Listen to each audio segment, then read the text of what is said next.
he is. He see them eyes under there? No, he is. He just came in the room like support support brother businesses.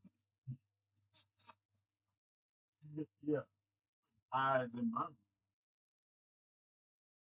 Like he's not on any J Kirk whole name. You look at it and put the whole government name. Whole name.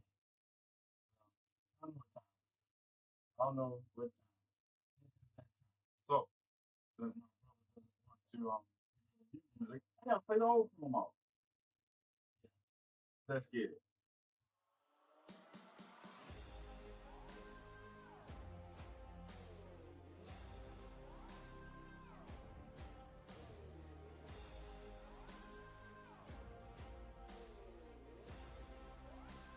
Conversations with TNathan delves into the stories of activists, scholars, and everyday heroes who have fought to continue the fight for justice, equality, and liberation.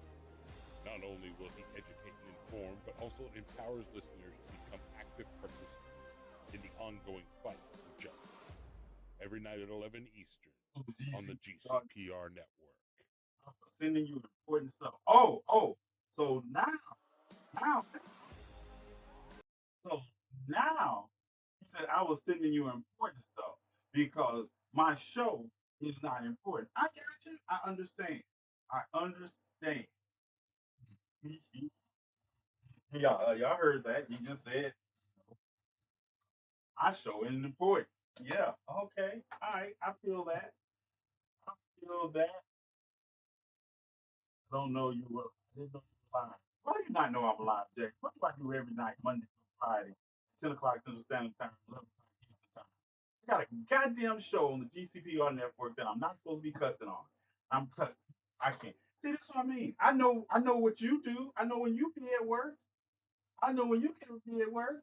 I feel that. I feel that. See how involved my brother is? You know, yeah, I didn't know you were live. Like today, Monday.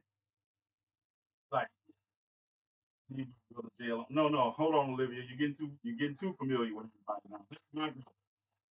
That's you share the same blood. That's my brother. You share the same blood. Don't come into doing brothers fighting. Yeah, that's not a good idea. That's not a good idea. He good. He can handle himself. Yeah, he can handle himself. I'm gonna make me start snapping. Yeah, y'all gonna just make me snap. When I snap, I'll be like, I can't believe teenagers snap like that. Yeah, stay out of my brother and I'll be because I'm telling you to. Just because I'm telling Harmony. Greetings and salutations, Harmony. How are you doing? Feel free to drop from the box. Yeah, try it. Try it. Y'all know I'm tired. Harmony, how you doing today? Yeah, I want to get into this. I want to get into this because there's several things. I'm not sure where I'm gonna start, but I'm always sure where I'm gonna start. And I think we're gonna start with the fact that racial profiling is now legal. Yeah, racial profiling is now legal. The Supreme Court just set aside the injunction from a lower court federal judge on ICE agents being able to stop people based upon their ethnic identity and the fact that they're speaking Spanish. Yep, this is a thing. And not only did they do that, when you read through, because you know I'm always prepared. So I read through the court finding. This is the court case. This is the Supreme Court case.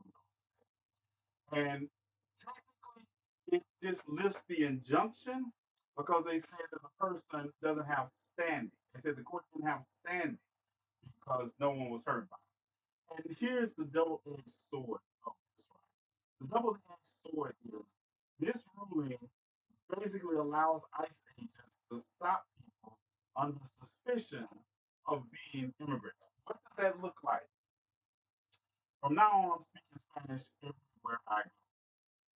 Everywhere I go. And I speak a little German, a little French also. I'm just going to mix languages. I'm going to speak Spanish everywhere I go. And I'm waiting for some um, caring white woman to pick up her phone, and I'm going to stay there while she calls whoever she needs to call. Yeah. I'm looking for the smoke. I'm looking for the smoke. This is nothing more than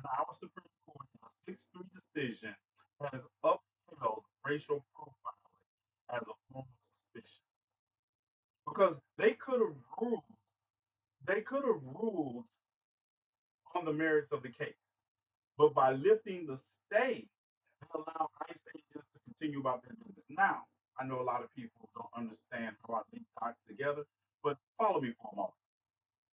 We're watching the federalization of National Guard troops to support, and I like the new way it's put it.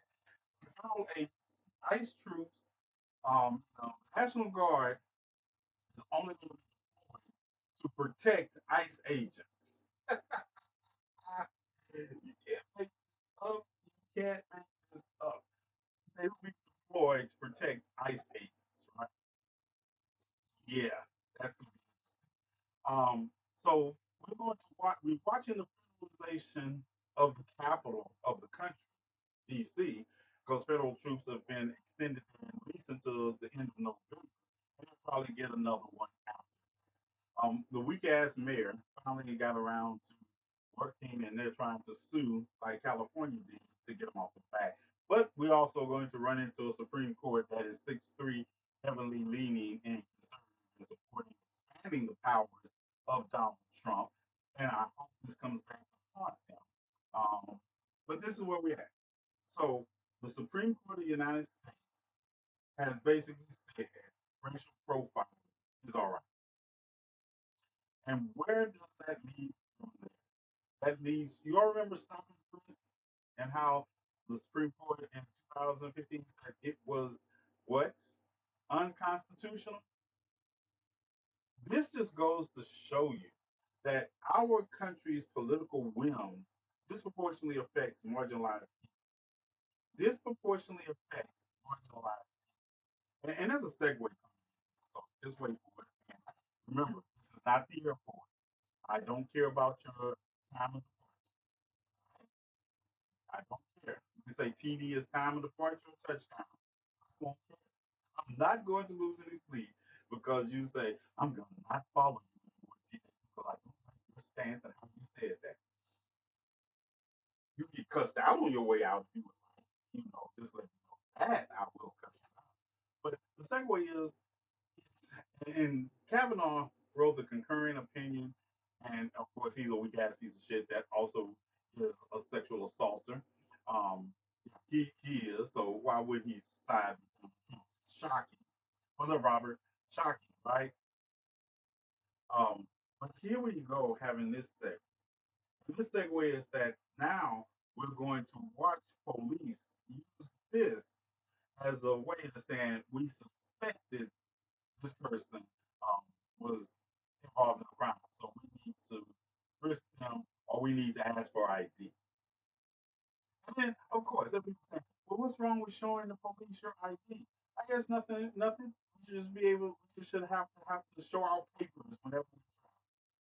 Whenever we travel, we should have to show our papers because that's what was required. Right?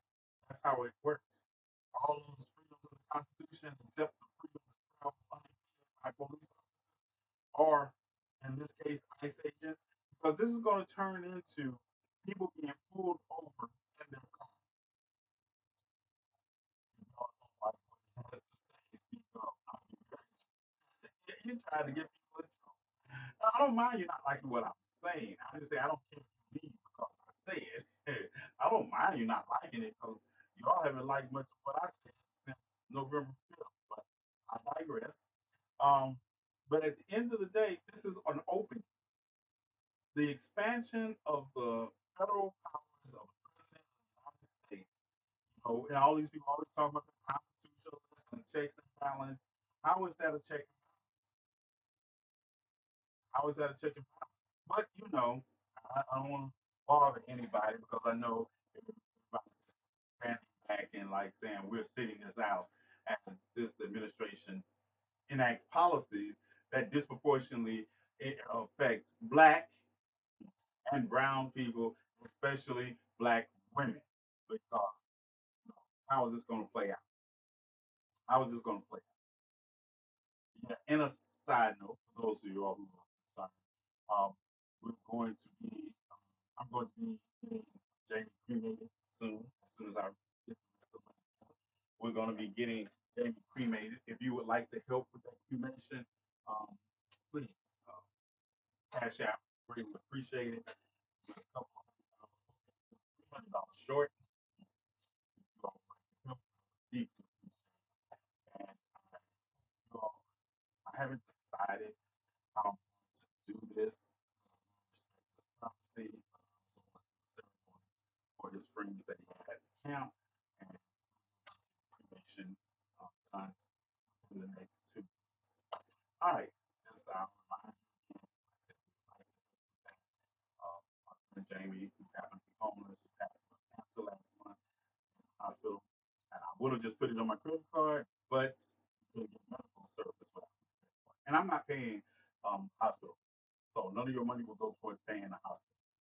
All right. If you would like to make a donation, please don't hesitate to make a donation. It will be greatly appreciated. So we can get Jamie cremated. All right. So I'll remind you because we are going to pay the cremation company. We're going to pay the funeral because they did a good job of giving me a shelter. So just not paying the hospital. We're not paying the hospital. Nobody should be dying pay in advance, put a credit card down in advance to get treated. What's up, Raven? I'm like the Hulk. I say it right, Greg. Right, Amy. Like, how do you make this? I can always transition because we're always on the cusp of being.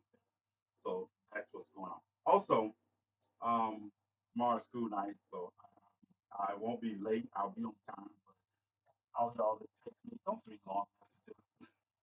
Please. If there's something you really need to save in a long message, just call me. Just call me because I have no clue. I have no clue. And also, Raven, I'll talk to you later. We're getting this together. What we're going to do in St. Louis at the end of the month. Let's do it at the end of the month, either last week in September, or if you need to have the first week. Um, What's up? What's up? What's up? As Calgary. Calgary, you need to call me because I need to talk about somebody. And you know the information and you haven't told me. So I'm going to hold you responsible for not sharing with me the information that I know you have. Yeah. What's Let me know, Raven. What's better, the last week in September or the first week in October? Um, and I don't think it has to be like Carrie's birthday is the 11th, so that's why I can't go then. And then I have an appointment on the 17th where I'm trying to get some funds for the shelter. So I yeah, message me and let me know. Yes, how is how is Doctor Prostitution? Niece of mine, niece of mine. Yeah. I know y'all are in here and y'all like, I can't believe I got all this. Yeah, we'll get back. We all that's happening. You can like keep up with me. Oh, okay. Really? Oh, okay. Okay. Yeah, all right. But this is just going to be legalized. This is what's going to happen, and you're going to be able to pull people over, and they're going to use this decision. Now, don't get me wrong. They did say that the appellate court didn't have standing, and that's why. But when you look at, I read. So when I read Kavanaugh's concurrence, I realized that he was laying the foundation for even when this comes back before them, once someone has standing, that they can argue. But here's the thing: an immigrant that is in this country, um, undocumented, is not going to make it to the Supreme Court. An immigrant that is thrown down, it may Kavanaugh make it sound it's like you haven't been watching 2 days. Let, Friday, Saturday, and Sunday. We'll do Friday, Saturday, and Sunday, and We'll get there on Friday. Go out on Saturday. We're gonna have cookies. We're gonna have light meal. We're gonna have a lot of drinks. We're gonna have everything when we get there. Or else we'll hire some boosters, whatever it takes, and we'll get the food. And then we'll go out on Saturday, Sunday, Saturday and Sunday Sunday morning and I'll get my butt back to Kansas on Saturday on Sunday. All right, we need to police our own people, keep them safe. Right.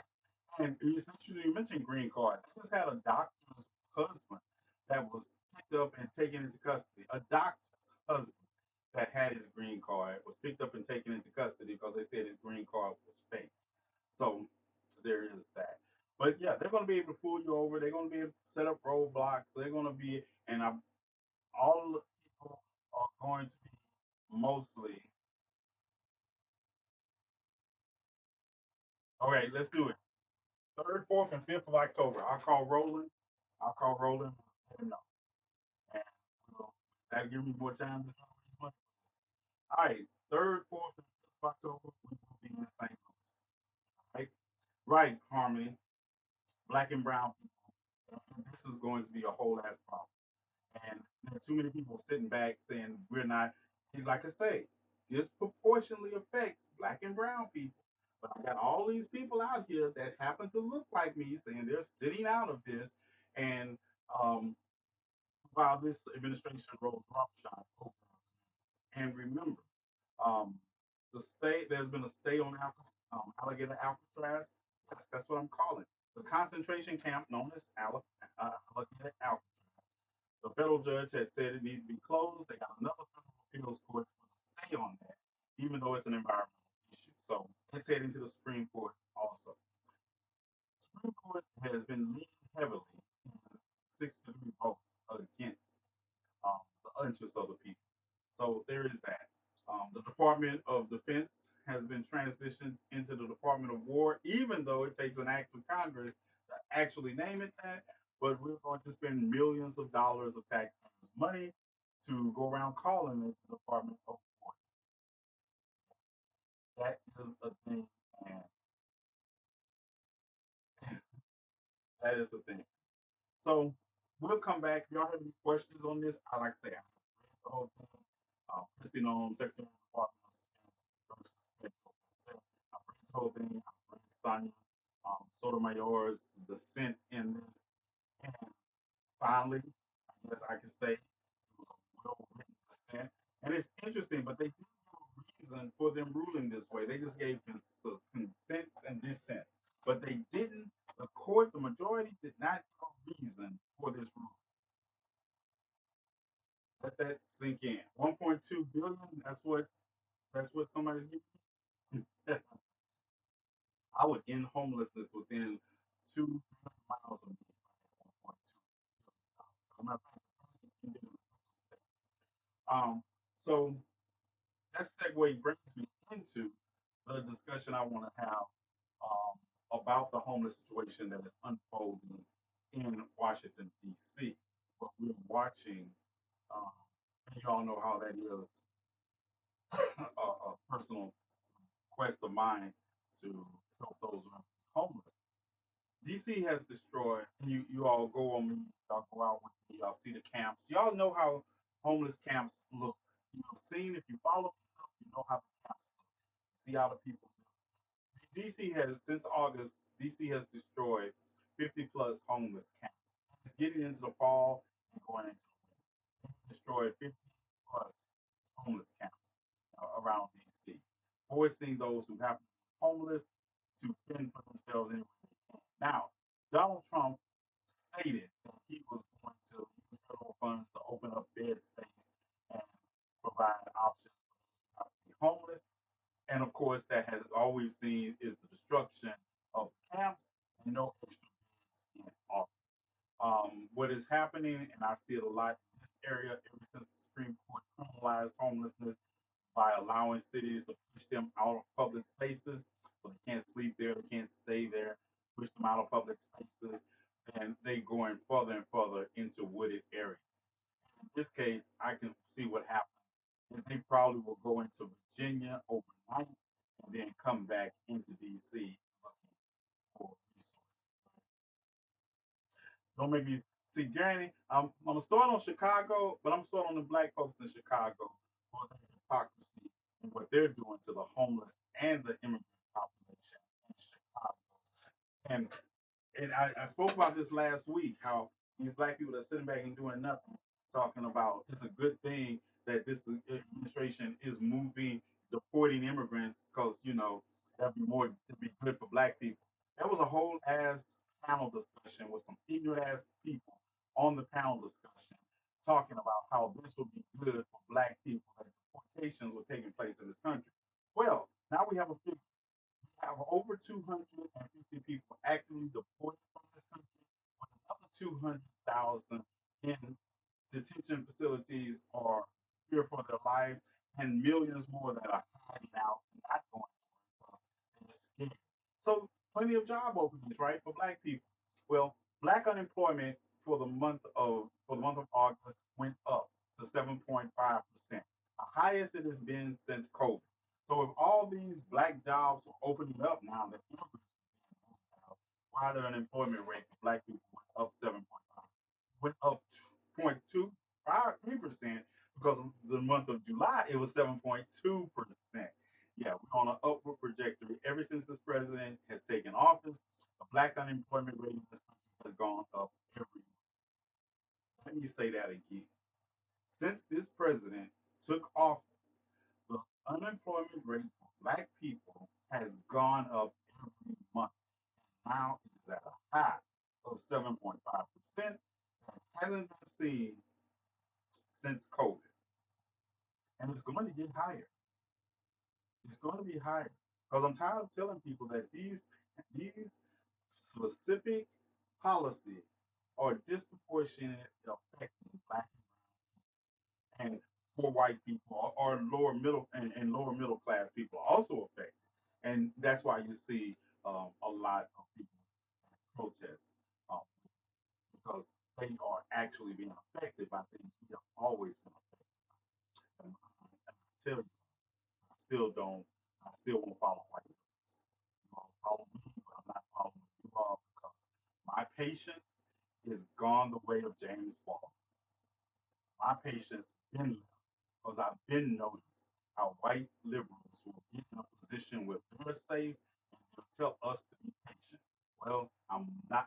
Come along for the ride, but I'm driving this car. I'm driving this car. At the end of the day, how long must we wait? Because white women, y'all need to get out that car too, because you all are adversely affected by the fact that this administration and their family values from a man that's been divorced how many times? And cheated on each one of his wives with the next wife how many times?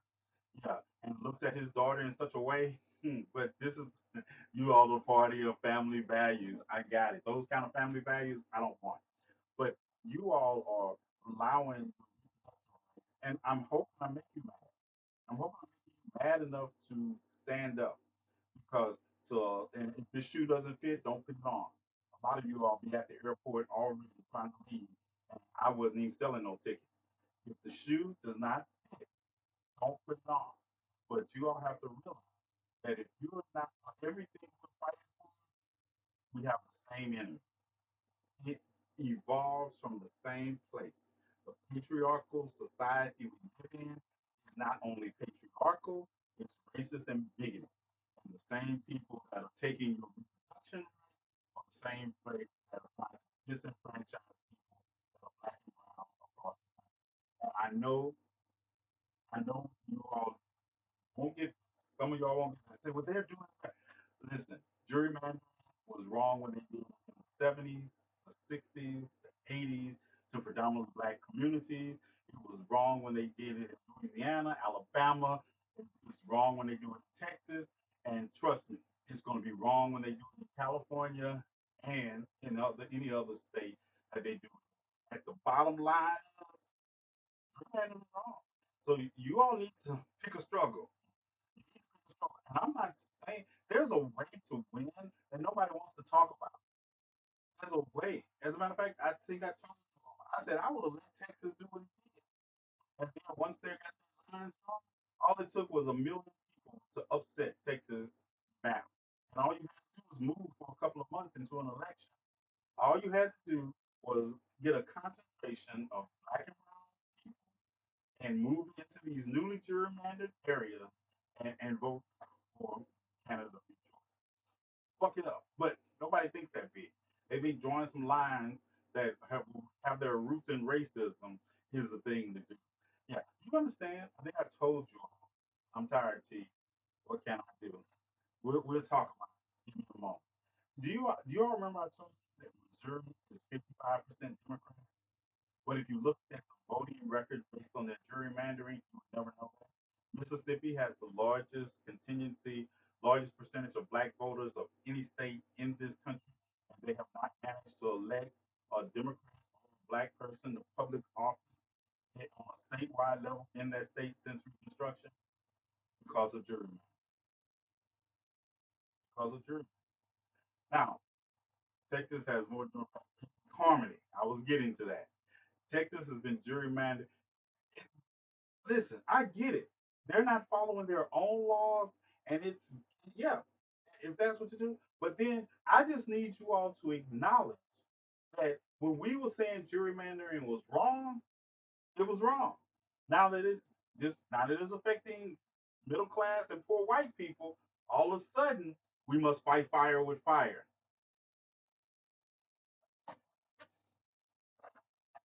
That's all I want you all to admit. Ohio too. That's what I want you all to admit. I want you all to admit that this is a reflection of white liberals telling us to wait. You could have been fighting gerrymandering. You could have been fighting, or you could have been using it as a weapon. But why didn't you? Why wasn't it used as a weapon when people disproportionate were being disenfranchised by voting rights in Georgia, Alabama, Tennessee, Louisiana, Arkansas? When those states were going to the Supreme Court every election cycle over their gerrymander, where were you Democrats at then in these other states talking about we're going to redistrict our state to reflect the losses you all are taking? Where were you then? Saying right. Imagine white men following their own laws. Imagine white men following their own laws. They do. They do. They follow them all the time. They follow them all the time. We just don't realize that this is the system that they operate under. And they get it's interesting you said that, Jay, because you know I got segues. I got all kinds of segues here. And I just be looking for somebody to give me a segue into it. Did you all hear? Did you all hear with the commander in chief? How he had to how he put his take on domestic violence today. Anybody hear that? Anybody hear that? Well, you know I got it for you, just in case you didn't. There's no crime. They said crime's down 87%. I said, no, no, no. It's more than 87%. Virtually nothing. And much lesser things that take place in the home they call crime. You know, they'll do anything they can to find something. If a man has a little fight with the wife, they say this was a crime, see? So now I can't claim 100%. Yeah, that's all fine. Yes, fuck Donald Trump. But did you hear what he said? That's fine. That's fine.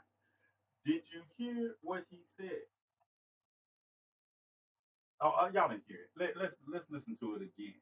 I want you to listen to the minimization. There's no crime. They said crime's down 87%. I said, no, no, no. It's more than 87%. Virtually nothing. And and much lesser things that take place in the home they call crime. You know, they'll do anything they can to find something. If a man has a little fight with the wife, they say this was a crime, see? So now I can't claim 100%. Now, I will, y'all know I don't usually do trigger warnings, but I respect and I work with, I understand, and I will make an exception in this case. So you have to leave as I talk about what he just said and how problematic it is. I will understand. But at the end of the day, this man just the destructive nature of domestic violence on women. Do you understand? This is a worldwide stat. Number one, he said a little fight with your husband. How many? Why have I been in relationships all my life and I never had a little fight with any of my domestic partners? I just find that strange. And we live in a society where one in four women are likely to experience domestic violence in their life starting at the age of 15. And that domestic violence, well, that violence against women will originate with their intimate partners. So, did you hear what this man just tried to minimize? This man tried to minimize, oh, they were getting a little fight with their husband. And that's not really a crime. And here's the thing, right? Republican women are disproportionately affected by domestic violence also. There was a new study that just came out, and I'm sure it's even more than that for the most. I'm sure a lot of the women, the ones that did get to tell the truth, are ones that are outside the situation. Because I'm a tell you, dealing with homeless shelter, when you're dealing with homeless shelters and battered women's shelters, a lot of the women that come through there have voted the way their husbands voted, and they talk about this. They voted in line with their husband because that was the expectation as a survivor of domestic abuse. What's up, guys? So understand the minimization that Donald Trump did today shows us who he is, but it shows us who the supporters are also. Because it's not his supporters I need to see appreciation on the screen. The audience needs to clap. Thank you. Thank you. Yeah, I'll be listening to my chief of security. I have a short fuse. His fuse is non existent. But you get to that point where if this is the kind of rhetoric that is coming from the president of our country, this is a green light. This is a green light. He's basically saying he's more concerned with numbers of looking away than actually being away. I tell people, how do I know racists and bigots, MAGA supporters are racist or bigots? Because they're more interested in feeling good than they are in actually being good. And they don't mind who they drag down. We know. We have case after case report, restaurant business after business in DC that people are not turning out and coming to. That it's down. Restaurants type patronage down. They extended a taste of Washington for an extra week because attendance was down so low. But he's touting that it would be at 100% if it wasn't for the little fight that a man has with his wife at home. Women, take my advice. Shoot him the first time. Let's just raise money for the defense out. Shoot him the first time. The first time he puts his hand on you, if you don't shoot him the first time, he's going to do it again. Shoot him the first time. And then let's just start a national database to raise money for abused women. That's my answer. Or abused men also, but abused men, let's not pretend like. And I say these things, and it's not. Let's not act like abused men is disproportionate to abused women. But this doesn't mean that I'm not taking into account abuse and I've met some. But at the end of the day, let's just all of them. If they put their hand on you in a violent manner and that's not playtime, then shoot them and we'll deal with defense later. Because they're not going to learn any other way. They're not going to learn any other way. You be like Carrie Underwood said, save a little trouble for the next girl. Save a little trouble for the next girl. That's it. I'm not here. I am not the male abuser apologist. I am not that guy. Never have been that guy. Never have been that guy. Once I hear, well, I was having a bad night and she was, she was, she was just getting on my nerves. So I think I just put my hands on her. I didn't mean to, but yeah, I figured if I never met you again, I'd be fine with that. I would come to your funeral. I just want to make sure. Yeah, And this should be the thing. Exhausted, Rain. I mean, if you have to go to court, let me shut up before I get mad. Hey, if you listen, my mother, y'all know my history, and I got it from my mother. My grandmother told me I'd rather visit you in prison than visit you at the cemetery. That was one of the most liberating things I ever heard in my life. My grandmother said I'd rather visit you. Now remember, I came up in the shadow of the Till, so my, I knew the Till story by heart. My grandmother told me I'd rather visit you in prison than visit you in the cemetery. And I'm sure you all know what I mean when I say that, especially if you've been in an abusive relationship. Sorry. Harold Fawcett had a good idea. The Burning Bed, if you haven't seen The Burning Bed, go watch it and take notes. Enough is good, but ain't nobody got time to be learning how to box that late in life. The Burning Bed requires just a couple of matches and some alcohol. And if you do it right, you get insurance money. If you do it right, you get some insurance money. Yep. So, yeah, that's what he said today in accordance with, uh, with that BS. Um, because Donald Trump is a predator. Full stop. There's nothing more. Donald Trump is a predator. And you all remember? I know we do a lot of remember. How much time I got? How much time? Oh, we got 17 minutes. If I don't finish in 17 minutes, DJ will be on. So y'all remember this? The letter that Donald Trump said didn't exist. Y'all remember? This is so the Democrats finally released this information that they got from the estate of Jeffrey Epstein. I'm sorry, hell, I should have. Yeah, just gonna leave it up for just a moment, but I want people to see what Donald. I really want you to see the signature, and I can blow it up and I see the picture. So this is the item that Donald Trump said didn't exist. This is the item. He said it didn't exist. There was no. He didn't sign it. He never did this, and we know what it says. I'm not gonna read it because I read it last time. It's disgusting. It's still disgusting. You're right. It is disgusting. But let me tell you something. That's Donald Trump's signature. That's Donald Trump's signature. Now, you all remember when I said I didn't understand? I mean, I understood they did it about Ghislaine Maxwell moved her from a maximum security um, federal prison to this minimum security country club that she's not supposed to be in because of the charges she has, but yet still she's there. And I know people saying, yes, they knew this was coming. See, they knew this was coming. And I'm going to play something I want you all to. All right, first, I'm going to, you all remember this? You need to see it. I did I do a video on it? I don't remember. I think I did. Yeah, I did a video on it if you want to see the video.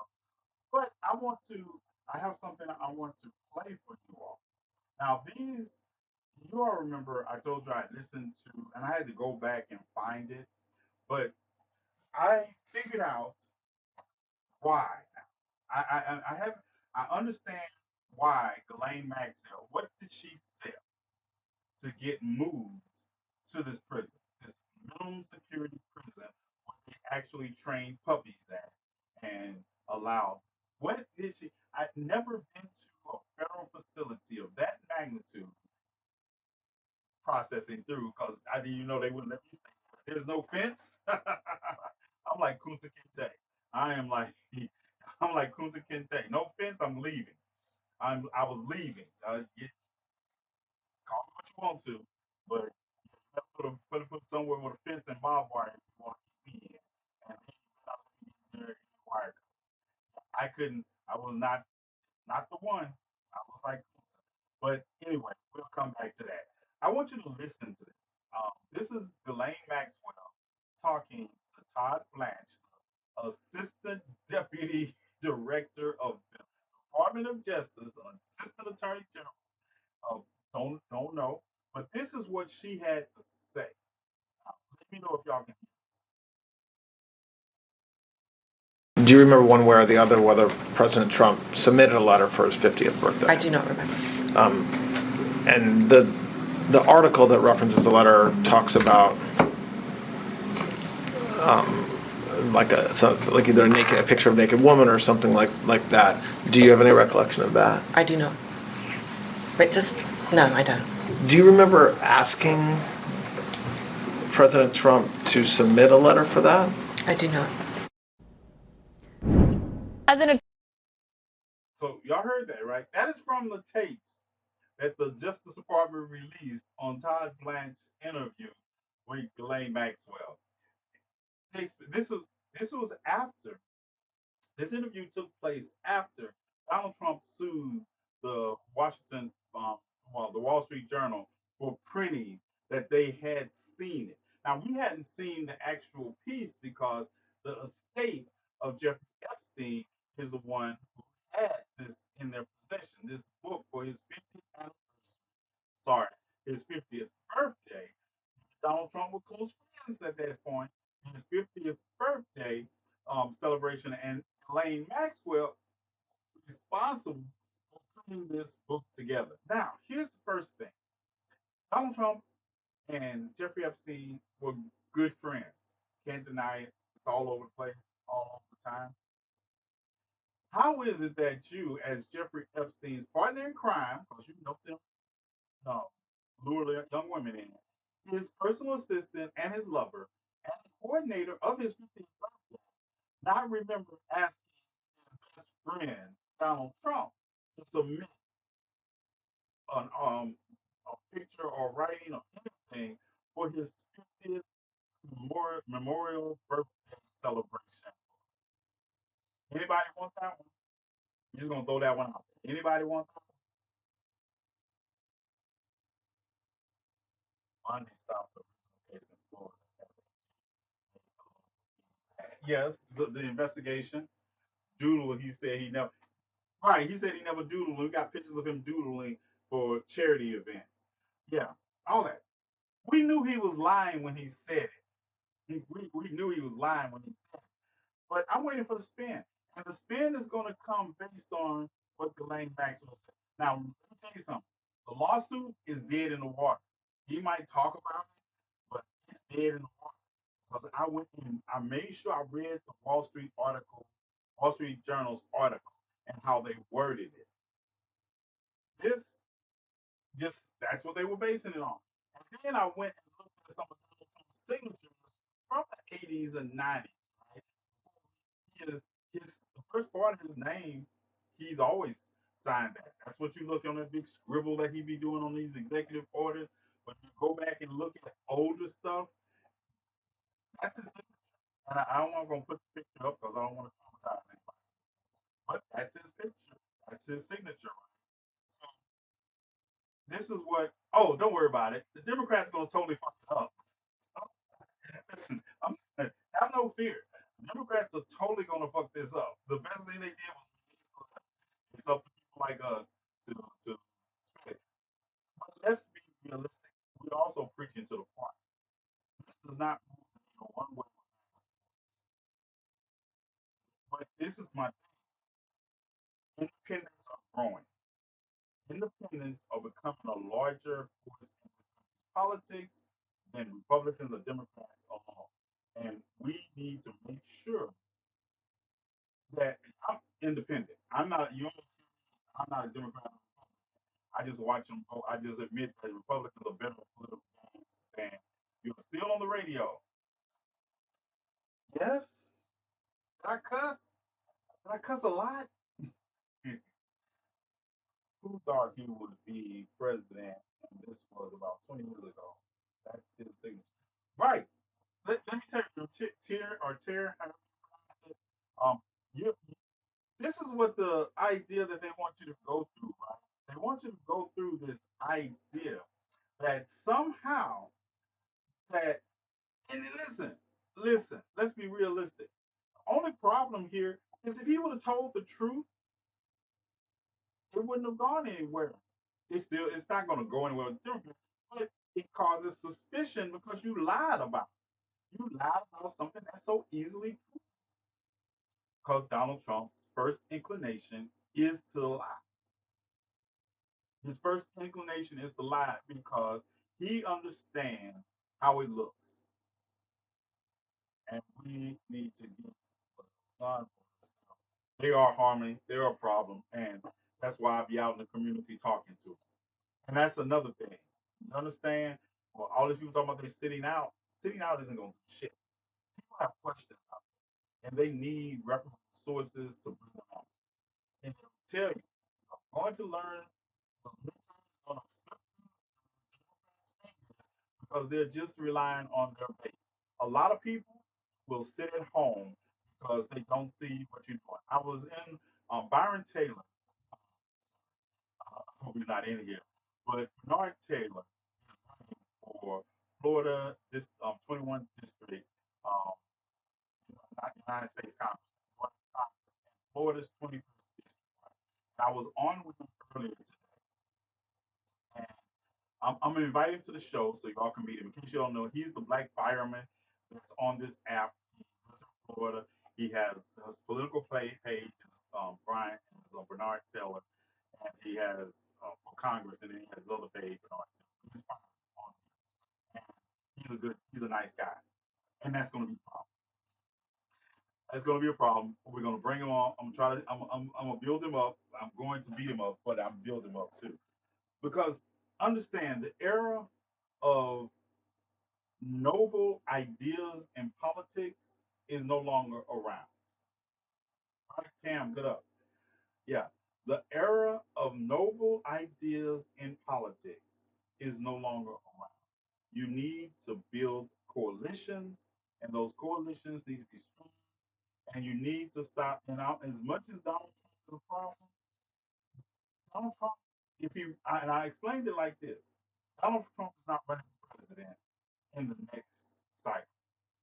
And if he is president in the next cycle, we're going to have bigger problems than just running for office. Okay? So that's my snick.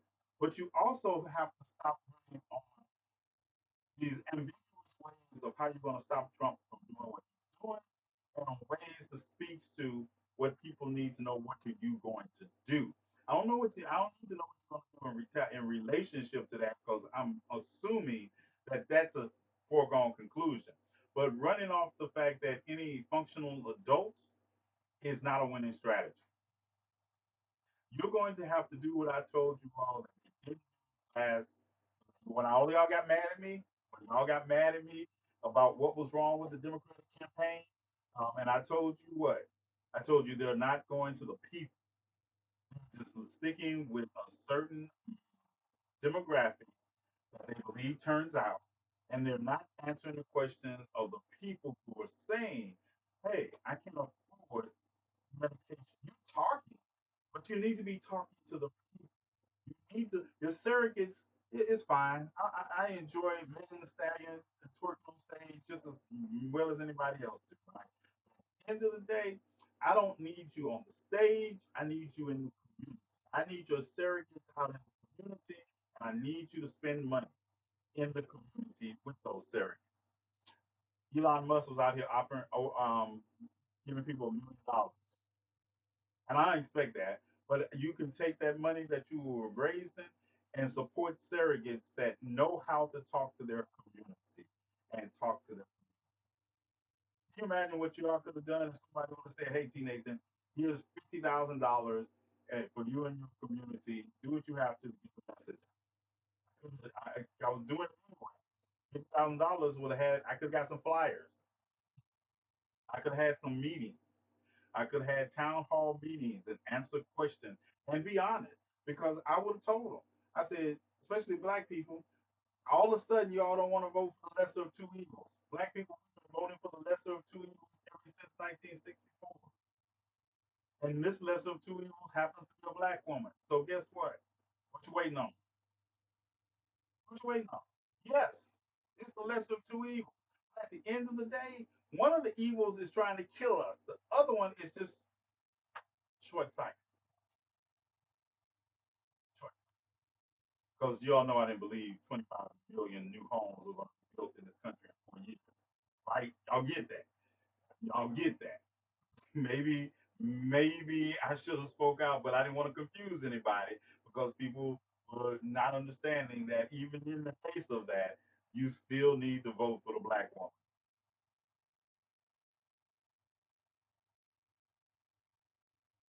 That's that's a massive undertaking. What's a massive undertaking, Cam? Let me tell you. Do you all know that Florida used to be a swing state? I don't mean like a long time ago. Florida used to be a swing state. Bill Wilder. I think if I had to guess, I'll go back to like Bill Wilder's The Beat in Florida as to when I started watching Florida become the red state that it is today. And this is not, the people are like, it will take years to change. No, it won't take years.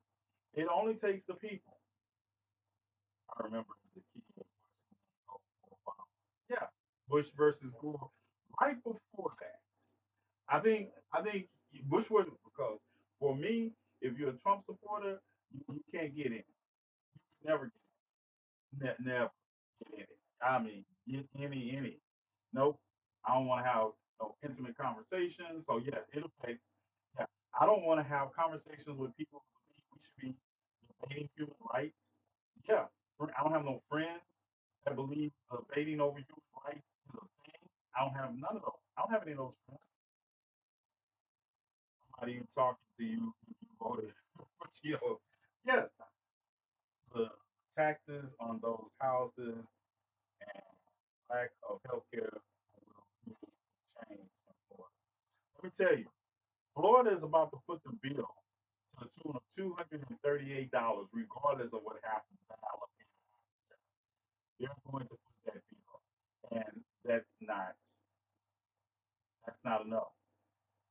Because I tell you, where's my book? Faces at the bottom of the well. Yeah,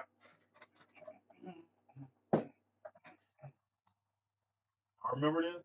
I remember how many times I tell you, you got to read this book.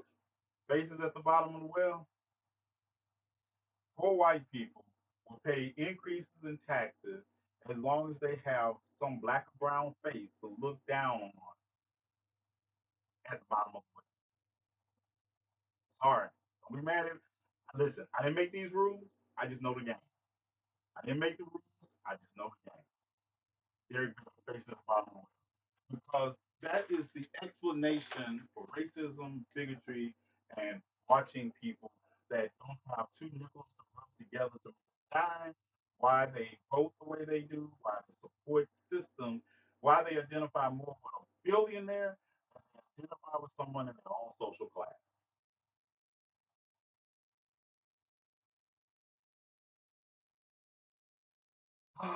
Hold on, Reese, give me 5 more minutes, Reese. Just give me 5 more minutes because this is an international issue, right? Because this affects them. Like I say, you don't know I have a large following uh, on the radio station that's outside the country. And uh, Craig Long, get the fuck out of here. Craig Long, Craig Long, skating on thin ice. You don't know, you're skating on thin ice.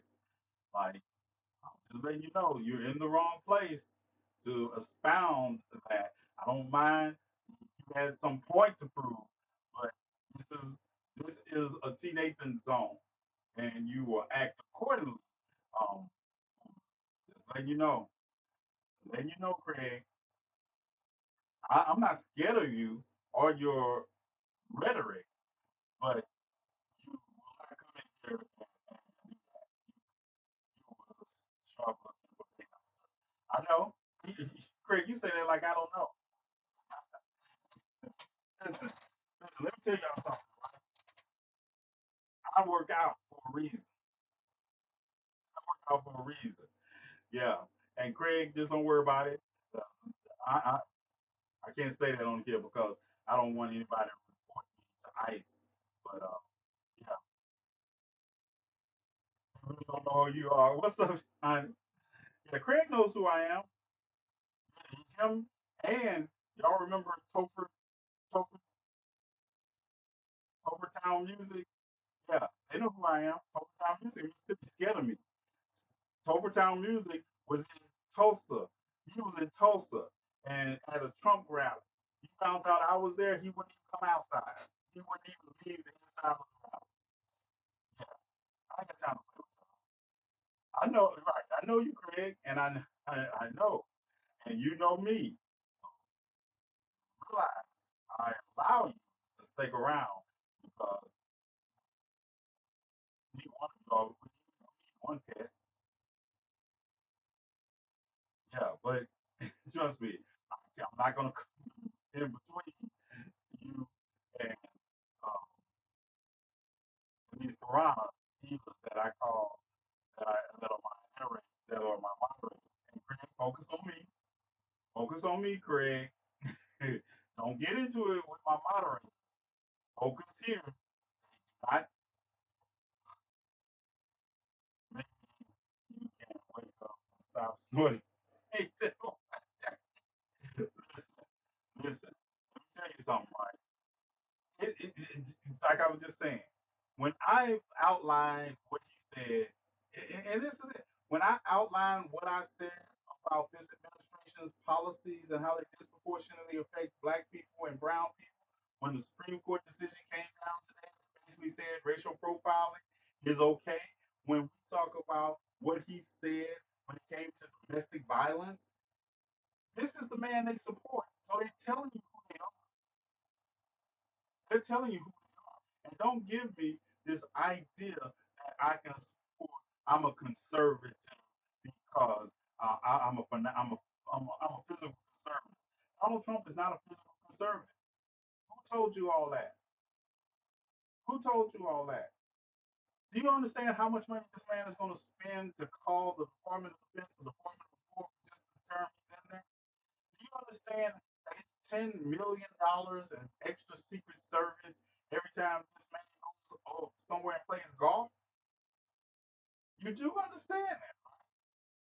This is not me making up stuff. See, I don't have to make up stuff. This is the facts. These are the facts. This is why I don't debate with these people because their opinion is not rooted in the facts. I don't have to debate with them. I don't. They are so scared of us. Listen, this is racists and bigots choose to be who they are. That's a choice. There's no way you can support David. Like, David Duke. If David Duke is supporting you, you're on the wrong side of history. If David Duke is supporting you, you're on the wrong side of history. What more can we say? We all know who David Duke is. We all know what he's done. And you didn't have to watch Judas and the Black Messiah to learn who David Duke was, especially if you went to the South. You don't. You don't have to understand that Donald Trump is the architect of Ghislaine Maxwell's deal to be moved from a maximum security prison in Florida to a minimum security prison in Texas. And Craig is, I don't want to put your business out there, but you know how hard that is. You know people with that kind of charge don't get moved to those kind of facilities, just like I do, unless, okay, all right, GCPR, yeah, ooh, I know, I know. I know. I don't know. I don't know. Somebody, I'm gonna have to check Reese's Rolodex and see if she got DJ on speed dial. She she be capping hard for DJ. She be capping hard for DJ. I mean to get off the radio. It's either that or she know I'm gonna start cussing after a while. So GCPR, thanks for joining us. As always, remember tomorrow night, 10 o'clock Central Standard Time, 11 o'clock Eastern Time. I'm gonna be back on the radio. If you want to catch me, you got a VPN or you can on TikTok, YouTube right now. We'll be on for a couple more minutes. If not, I'll see you tomorrow at the same kind of station, same Black Panther time. Peace. DJ, take it away. Oh, all right. All right, I logged out, Breezy. I'm trying to help you save your pocket, sir. Listen. It's a lost cause. It's a lost cause. I try, but you all know I am not going to play a TikTok game of safe words when I mean, and I am not going to not say fuck it every now and then. I'm gonna try Reese because you stay on me. And I'm happy that all of y'all stay on me. But at the end of the day, you all know it's coming. So let's talk about situation unfolding in North Carolina. And I want to say this because yes, this is a tragedy. The stabbing of the young lady on the train in North Carolina is a tragedy. Watching the video, there was no excuse for it. No. Having said that, the hypocrisy is just too real. The hypocrisy is too real.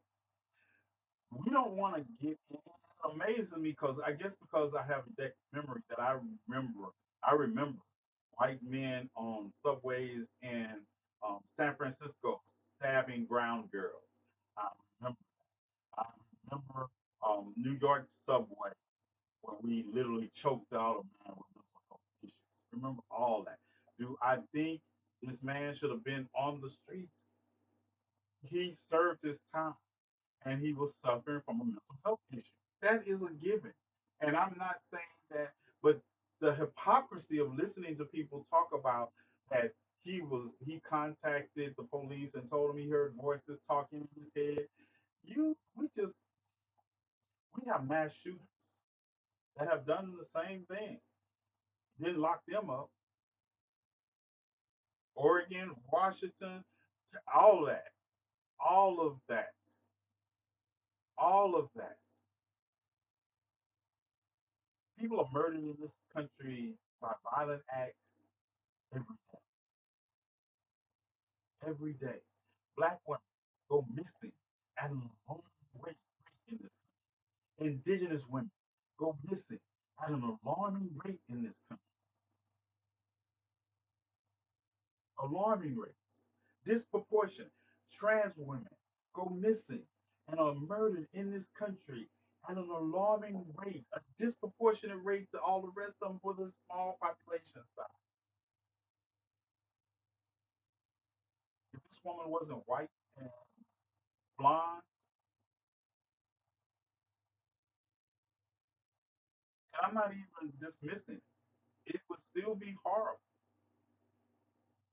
But you can't ignore the fact that the issues of this case are being used to beat people over the head with them. We just had a little black boy beat up at an event with mostly white people, and he was jumped on for his color. Charlie Clerk, somehow Charlie Kirk is a telepath because he said the man did this, and I don't like saying his name. I want to get no play, but he said his name. But the idea that he said this man did this simply because she was white, not because he had a mental health issue, even though we have a history of his mental trying to teach a conservative what capitalist like trying to teach a fish how to climb a tree. Right. Right, Amy. It's enraging because it's enraging because the system fails. And instead of focusing on how to fix the system that failed this young lady, a Ukrainian immigrant, that can you imagine paying your country because of war and then coming to the country you think is build itself as the milk of land and honey, or whatever they call it, milk and honey, and getting stabbed to death on a subway in that brutal fashion? She came to the States to get away from violence and have a better life. And then, to be realistic, and you're looking at the fact that this administration wants to limit TPS to Ukrainians. That's not the, and this is what I hear. I remember the Republicans when they were talking about limiting TPS to Ukrainians, saying Europe needs to take more of them, right? But now it's like they act like they didn't say that. The idea of using this grisly murder as a political talking point is diabolically morally depraved. When Charlie Clerk, when Charlie, when Charlie Kirk said that he did this because she was white, and compared it to George Floyd, didn't care about her. Didn't care about her. Didn't care. Just saw an opportunity. My husband works. Your husband works for who? Turner. Your husband. Yes, yes. What, what do is that? Cats. Herding cats. Your husband works herding cats. Oh, bum, bum, bum, bum, bum.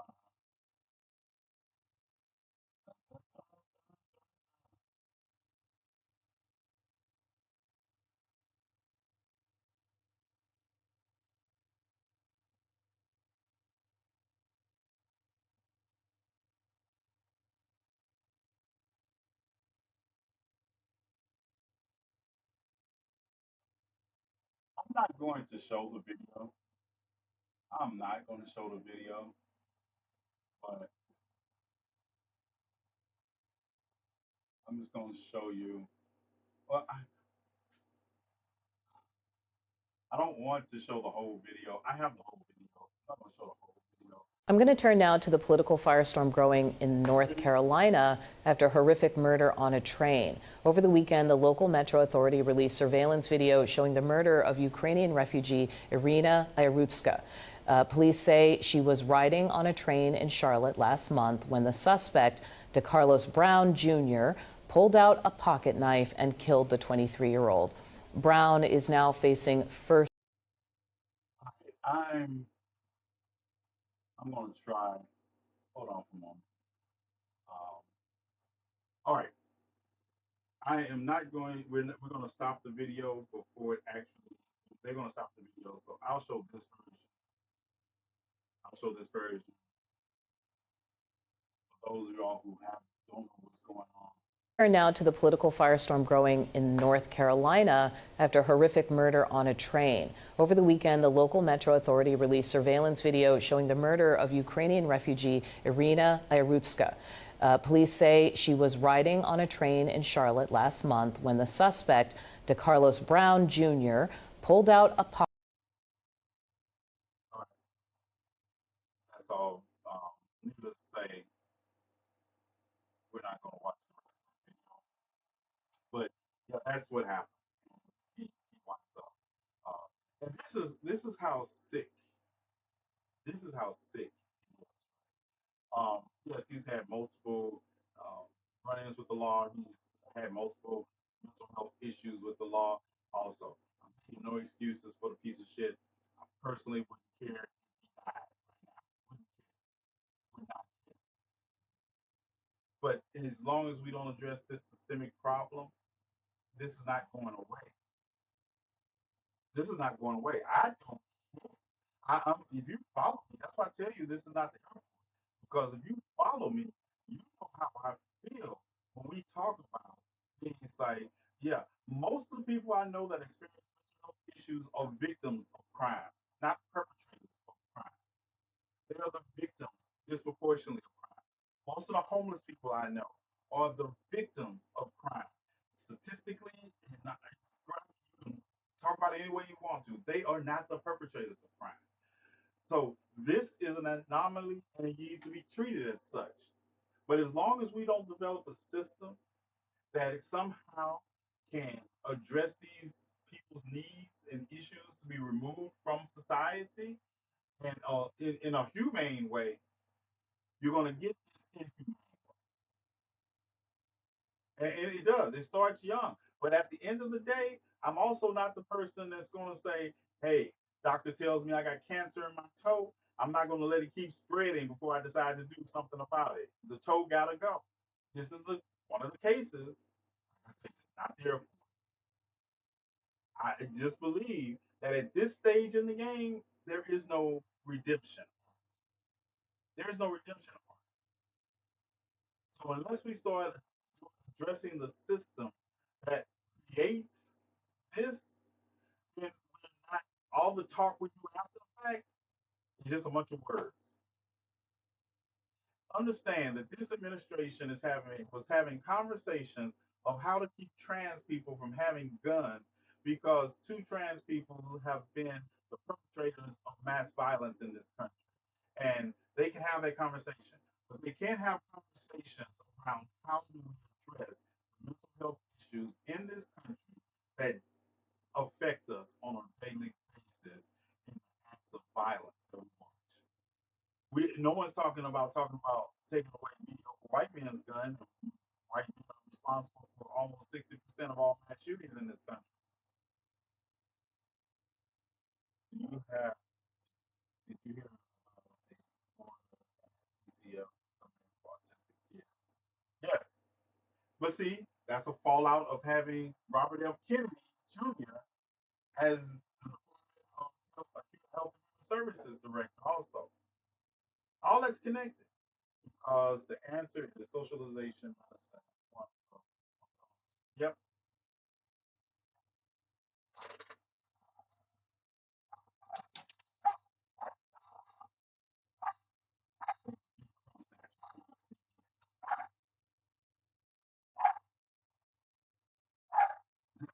Say, you say something.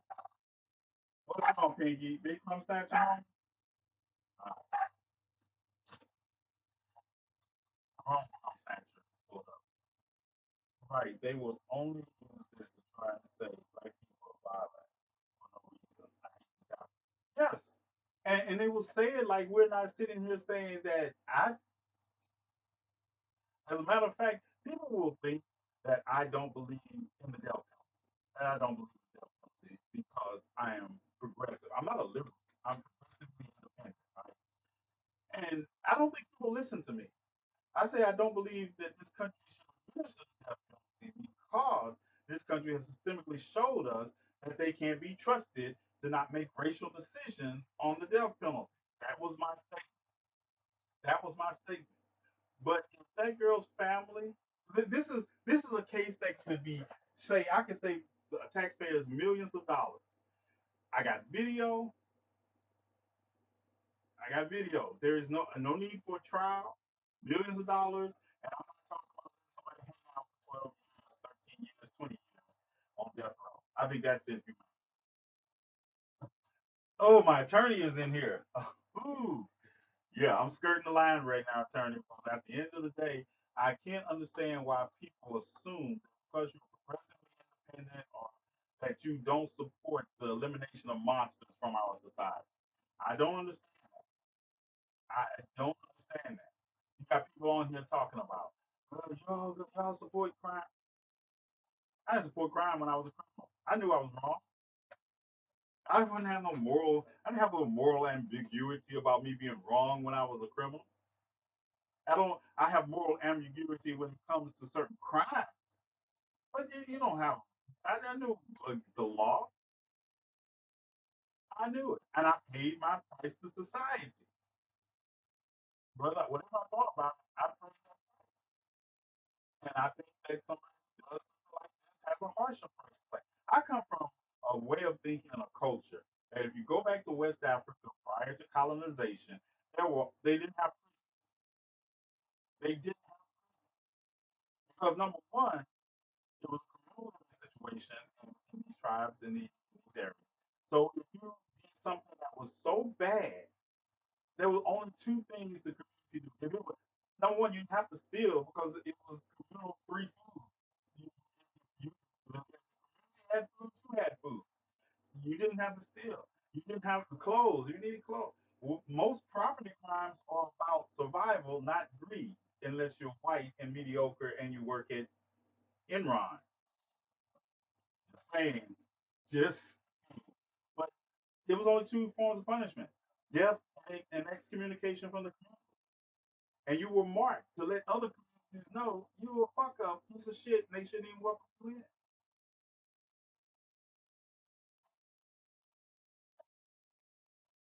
Banishment of death. That's it. We went backwards from societies with restorative justice and now people act like it's new. Right, right, Pyra. We went from a we went from understanding an ancient society. You never hear ancient societies talk about prisons. You don't. You don't talk about ancient societies having external police forces. They patrol their own by addressing the needs.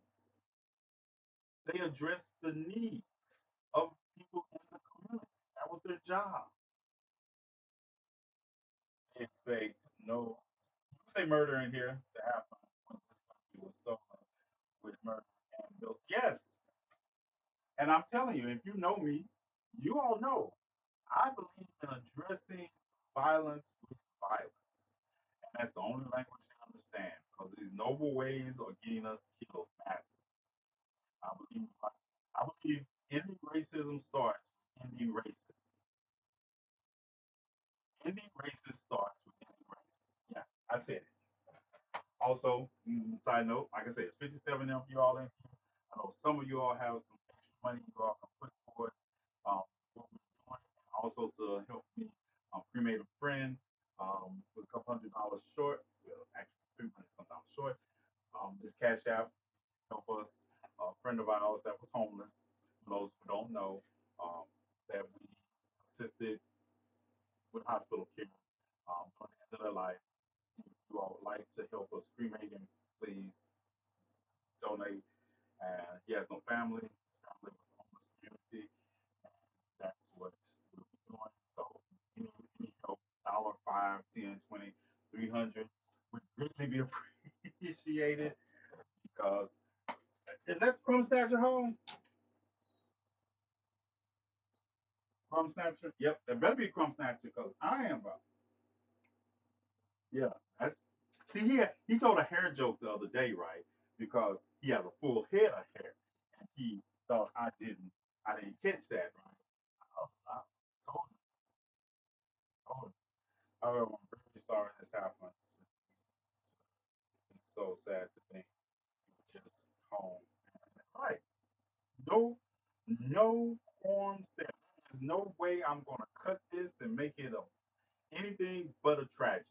No fam. Listen, as a parent, no parent should have to bury their child. I don't care. I don't care. No parent should have to outlive their child. And I don't care. And to a Charlie Clerk, to make this about that, that shows me how much they really care. Um, this is the Cash App right here. Turner, yeah, Cash App right here. Cash App LOKIUS 2473. Any help is really appreciated. Um, I don't know. Um, I don't know. Um, I don't know how we're gonna do it. Might just do it out. I mean, I know where he wants to be placed, and I'll do that. But I don't know how much I want to share online. So don't think I sure know you all y'all do just homeless, but I think I don't feel I do not feel comfortable showing. I don't even like memorial services. I don't like so it's gonna not be a memorial service as a temporal sense. It's just gonna be with the community that he uh, that he was a part of that he would want to. I'm really surprised that it got it done so easily. But I shouldn't have been surprised once the VA group what they did that you know he was my friend. He was my chess player. He talked me. He talked me down a lot of times. Um, and I wish I would have known more. Should have gotten more help. But I don't know if you don't work with those who have to be homeless on a regular basis, you don't understand the level of pride that these people have. Um, for every homeless person you see, there are usually 100 that you don't see. There's usually 100 that you don't see or don't notice. Because people have this idea of homelessness that is only the surface. It is the tip of the iceberg. Like when I see the homeless camps that are being, it really hurts to watch the homeless camps that are being plowed over. Gavin Newsom, I know He's probably going to run for president 2028, and I don't know. I'm just going to tell you, I don't know because he has mishandled the homeless situation in California with intent. When APAC came to San Francisco and they just did just like Atlanta did for the Olympics in '96, and they just put people on buses and shipped them out, no telling where, and just said they thought they would do something.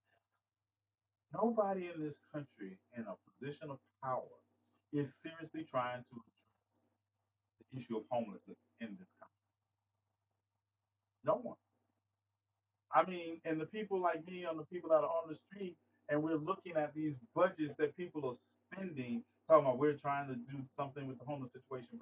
Let me tell you, homelessness is easy to fix. It is. I, you you don't fix it as a whole. You fix it region by region, because even the needs of the people in various regions are different, and you have to address those. Number one, it shows. And people always think, I always hear, oh, don't give them money because they're just going to spend it on drugs,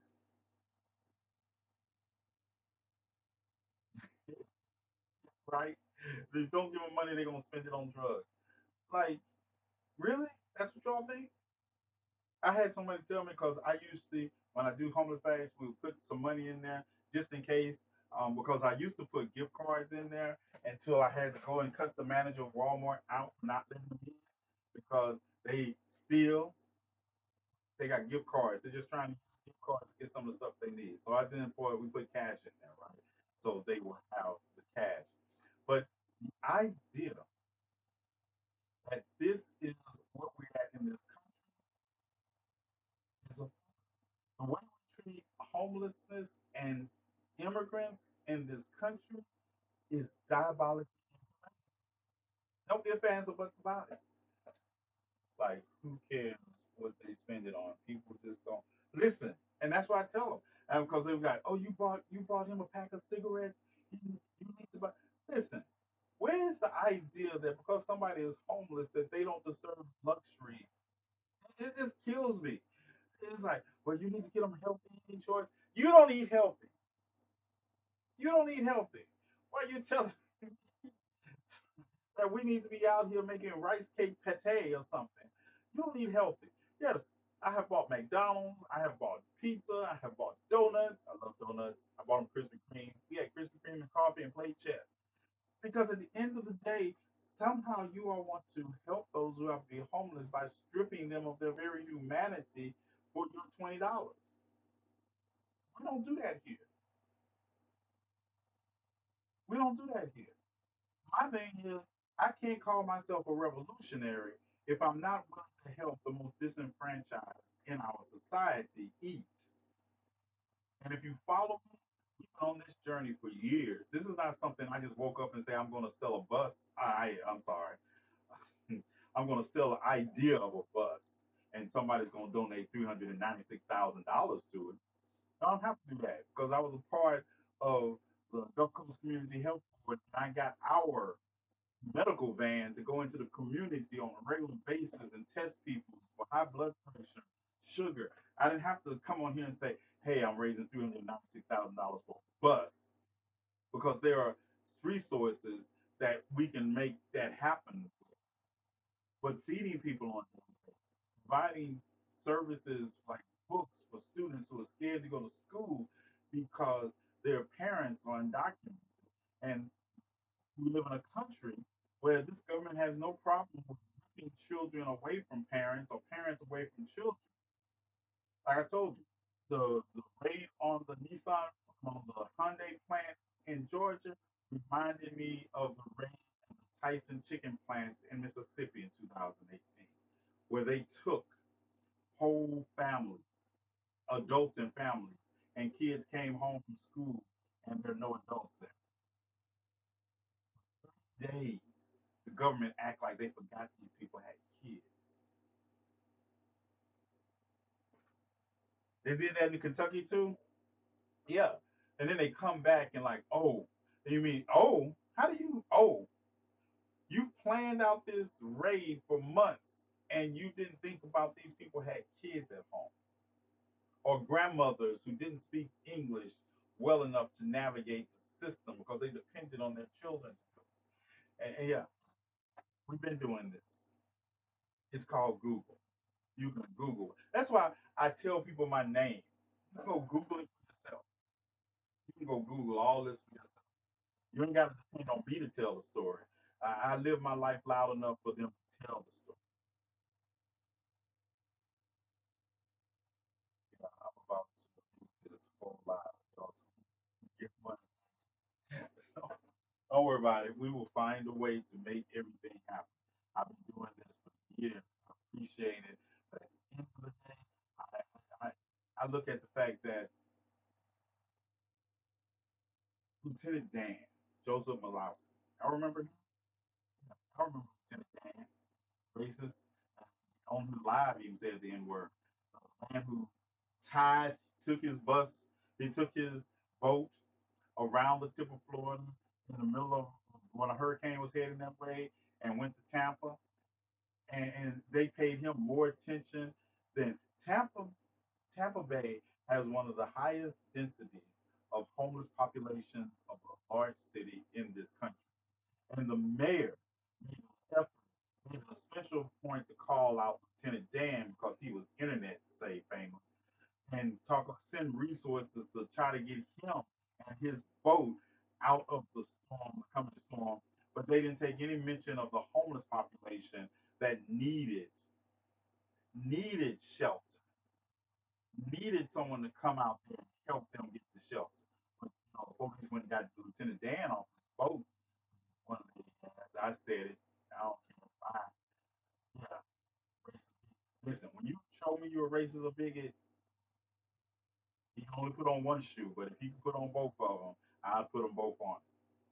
And if you feel some kind of way about it, maybe this isn't the right place for you because I told you, I am not the touchy feely progressive liberals that you'll listen to. I'm used to punching people in the face because if you punch racists in the face or even do worse to them, throw them in an active volcanoes, that's one less racist I got to deal with tomorrow. One less racist I got to deal with tomorrow. But they raised $40,000 and got him a new boat. $40,000 and got him a new boat. You know how many homeless people died in Hurricane Helene? Y'all know how many homeless people died during hurricane season in Florida? But the mayor is more concerned about this one lady throwing his urine and his slop in the ocean in violation, in the harbor in violation of like the man who almost set a woman on fire. Yeah, all that. Almost set a woman on fire. The man whose daughter took to social media and said, "Don't give him money. He's just going to smoke it up." Yeah, listen, y'all can say a lot about me, but I can tell you what you've never seen on this app. Estranged or other family members get on here and say something like that.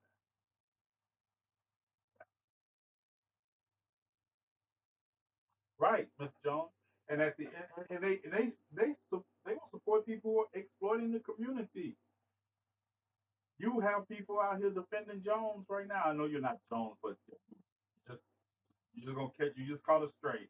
Not you, Mr. Jones, but they know who. They out here, people out here defending him.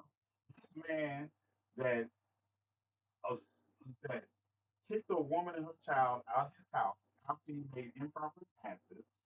You are no means no. I don't care who you are, what relationship you think you are. And people are like, well, that's my friend, and I just want to make sure. Let me tell you a deal breaker for TNathan. Let me tell you a deal breaker for TNathan. Sexual assault anybody, anybody. We're not friends. I don't care how close you think we were. Sexually assault somebody. You could murder somebody, and I'm like, what happened? No, there is no excuse that you could tell because I could have told my mother that. If I would have, y'all would not see me today. My mother, and you know me, my mother loved me. She loved me. She still loves me. But if I would have done something like that, she would have been. So I guess if it was good enough for my mother, it's good enough for me. I'm gonna tell you what you're not gonna do. You're not gonna try to do. You're not gonna even attempt to do it. And I stop you, and you get to come home and sleep on my couch. I was telling somebody today, I will bury you and join the search party. Y'all here like, I don't know what happened to him. I will bury you and join the search party. We're not friends. There are things that I don't understand how people make excuses for. That's a deal breaker. That's a deal breaker. And people say, well, T. Nathan, you gone to prison. I went to prison for robberies of a bank, of a bank. Didn't even violently hurt anybody. It was paper robbery. Yeah, I did that. I did that. I beat a couple of people up in prison. Did that too. Every one of them was a child molester. We did that. I ain't gonna make it up. Go check it. My record is public. My juvenile record that people dropped on here. Yes, I tried to end the life of my best friend's abuser, and I I missed. I didn't miss. I missed the vital organ. I thought he was dead. I put him in the back of my trunk. I was going to take him to New Orleans and dump him in the swamp, but he wasn't dead. But yes, and I'm not making. Listen, I'm not glorifying or anything. Like I said, this is not the report or free will. I'm not. But I'm telling you, that's who I am. That's who I am. Still juvenile, 16 years old because I tried to and I thought I did. I'm not even gonna sit here and hold you and say like I didn't mean to. I meant to, because I wanted her to know that I am who I say I am, and I will remove. I will remove.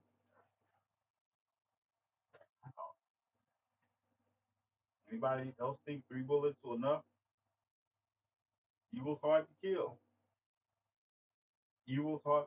The last time anyone will ask you that jump, shut up, shut up, Byron. Like I say, this is what TikTok thought was going to. Listen, it amazed me when people dug up in this and they, number one, all the rest of it is public record except the juvenile. And I didn't care. I had talked about my juvenile. You proving that I was right about my juvenile is not an expose. You know how many people I've had on the course of I've been on here? They say, well, T. Nathan is a murderer. No, he's not. He's an attempted murderer. The guy lived. And it's one of the biggest regrets of my life. But he died later. I like to believe it was because of long term being in a trunk with bullet wounds in you. Yes, I like to believe that I had something to do with his death. He shouldn't have put his hands on my best friend, and like that as a stepmom. I don't, I sleep well at night. Everyone wants to know, I sleep well at night because at the end of the day, you either stand for something or you fall for anything. And when I tell you I stand on this no matter what, this is where I stand. This is where I stand. See, I'm 6'4", 250 pounds. Right? So I've never had to live the same kind of life here people have to live. And I've always been, if you don't even have to be my best friend. You don't have to be my best friend. Because I think part of the failure of black men in our society is that we have been quiet too long in the face of monsters. We like, oh well, I got it. I'll take care of it. I will. Yeah. Yes, I got it. I'll take care of it. I will throw you off a building because I've seen too many children and too many women that come in abusive situations that are broken. They're broken. You can't put that genie back in the bottle. And for the rest of their lives, they're going to live broken. And they should at least have a life free of you if you are the breaker. And I'm not even talking about, and even the best that overcome this, they still have a part of them missing that they should have never lost. And if you are responsible for that, you don't deserve to be in the same world that they exist in. That they're going to have to navigate harder because of you. Yeah. So sorry. Um, yeah. I know you need to get some rest, Jay. You need to get some rest, Jay. You know what I told you earlier? Know what I told you earlier? Rest. Right. Right. So yes, this is who I am. If that's too offensive to you, I'm not changing. I'm not changing. I'm not. I have to live knowing I failed or even failed to give you some kind of satisfaction. No, I'm not doing that. No, if it comes down to, I just want you to be able to navigate life. Say, so I tell them they've learned. Like when you go to the women's shelter and I'm sitting outside because women are scared of men because of some bitch that has made a woman scared of a man, and I just want to help, but I got to help from outside because my job now is to make sure none of these weak bitches get in here. Let me tell you something. Secretly, I be hoping what I'm sure. I be secretly hoping what I'm sure.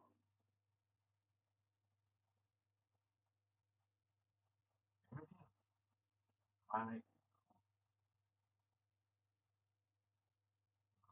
There used to be people who can't fight back. Yeah, I be just want to take a souvenir and say, hey, give this to so and so. He would never take that ring off. I guess he dropped it while he was running.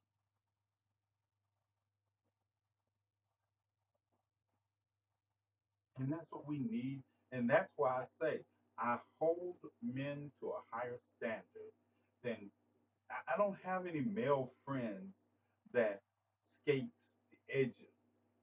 I don't. And you don't have to believe me. Ask people who've met me. Ask my chief of security in here. Ask him. Ask Libra if I'm just talking. Ask him. This man and I shared basic together. What's up, Stephanie Mills? I haven't seen Stephanie. I haven't seen you in a long time. Would I consider myself a vigilante? I would consider myself whatever the problem needs to be solved. Vigilante, that sounds too superhero. I'm just TNathan. I'm just TNathan. I'm just carrying. I learned from the best. I mean, my father didn't have shady friends when it came to interaction with women. My grandmother shot a man because he was shady towards women.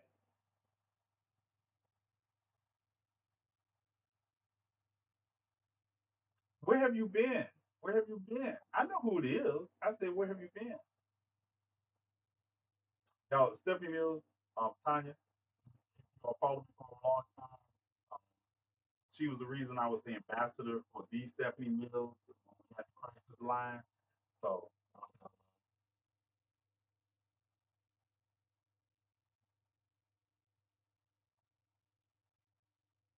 yeah, that's it. So that's why I stand where I do. That's why you've seen me as my progression in social media. I treat social media like I know some people say it's fake. I treat social media people just like I treat people in my real life. If you are fuck boy or fuck girl, I'll fucking leave you alone. What's up, Ian? What's up, Tasha? We're just talking about fuck boys, Tasha. No offense, but that's who I am. Once I find out I don't. People think they cut me off. People think they cut me off. I'd be like, yeah. And the worst thing is, I could have believed in you and find out that I was wrong. Like I said, there's a lot of things I will forgive you. You can talk bad about me back.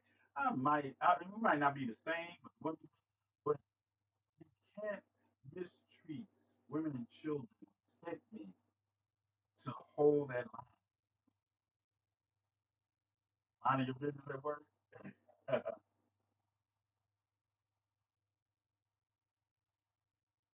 No, time. No, don't get it wrong. I'm not.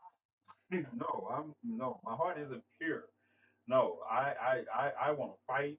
I want to beat people up. I want to protect people, and I don't. I am not Superman. I'm Doctor Doom when it comes to protecting Liberia and his people. I am not Superman. I am not Superman because I will not sacrifice everybody I know and love for people that are not worth saving. No, I am not. See, a hero is required to save everybody, even if it means sacrificing the people he cares about, right? No, you came down and say, well, Lois Lane is falling off the building, but you have to save these people over here that don't care about you. Y'all can fend for yourselves. I'm going to save Lois.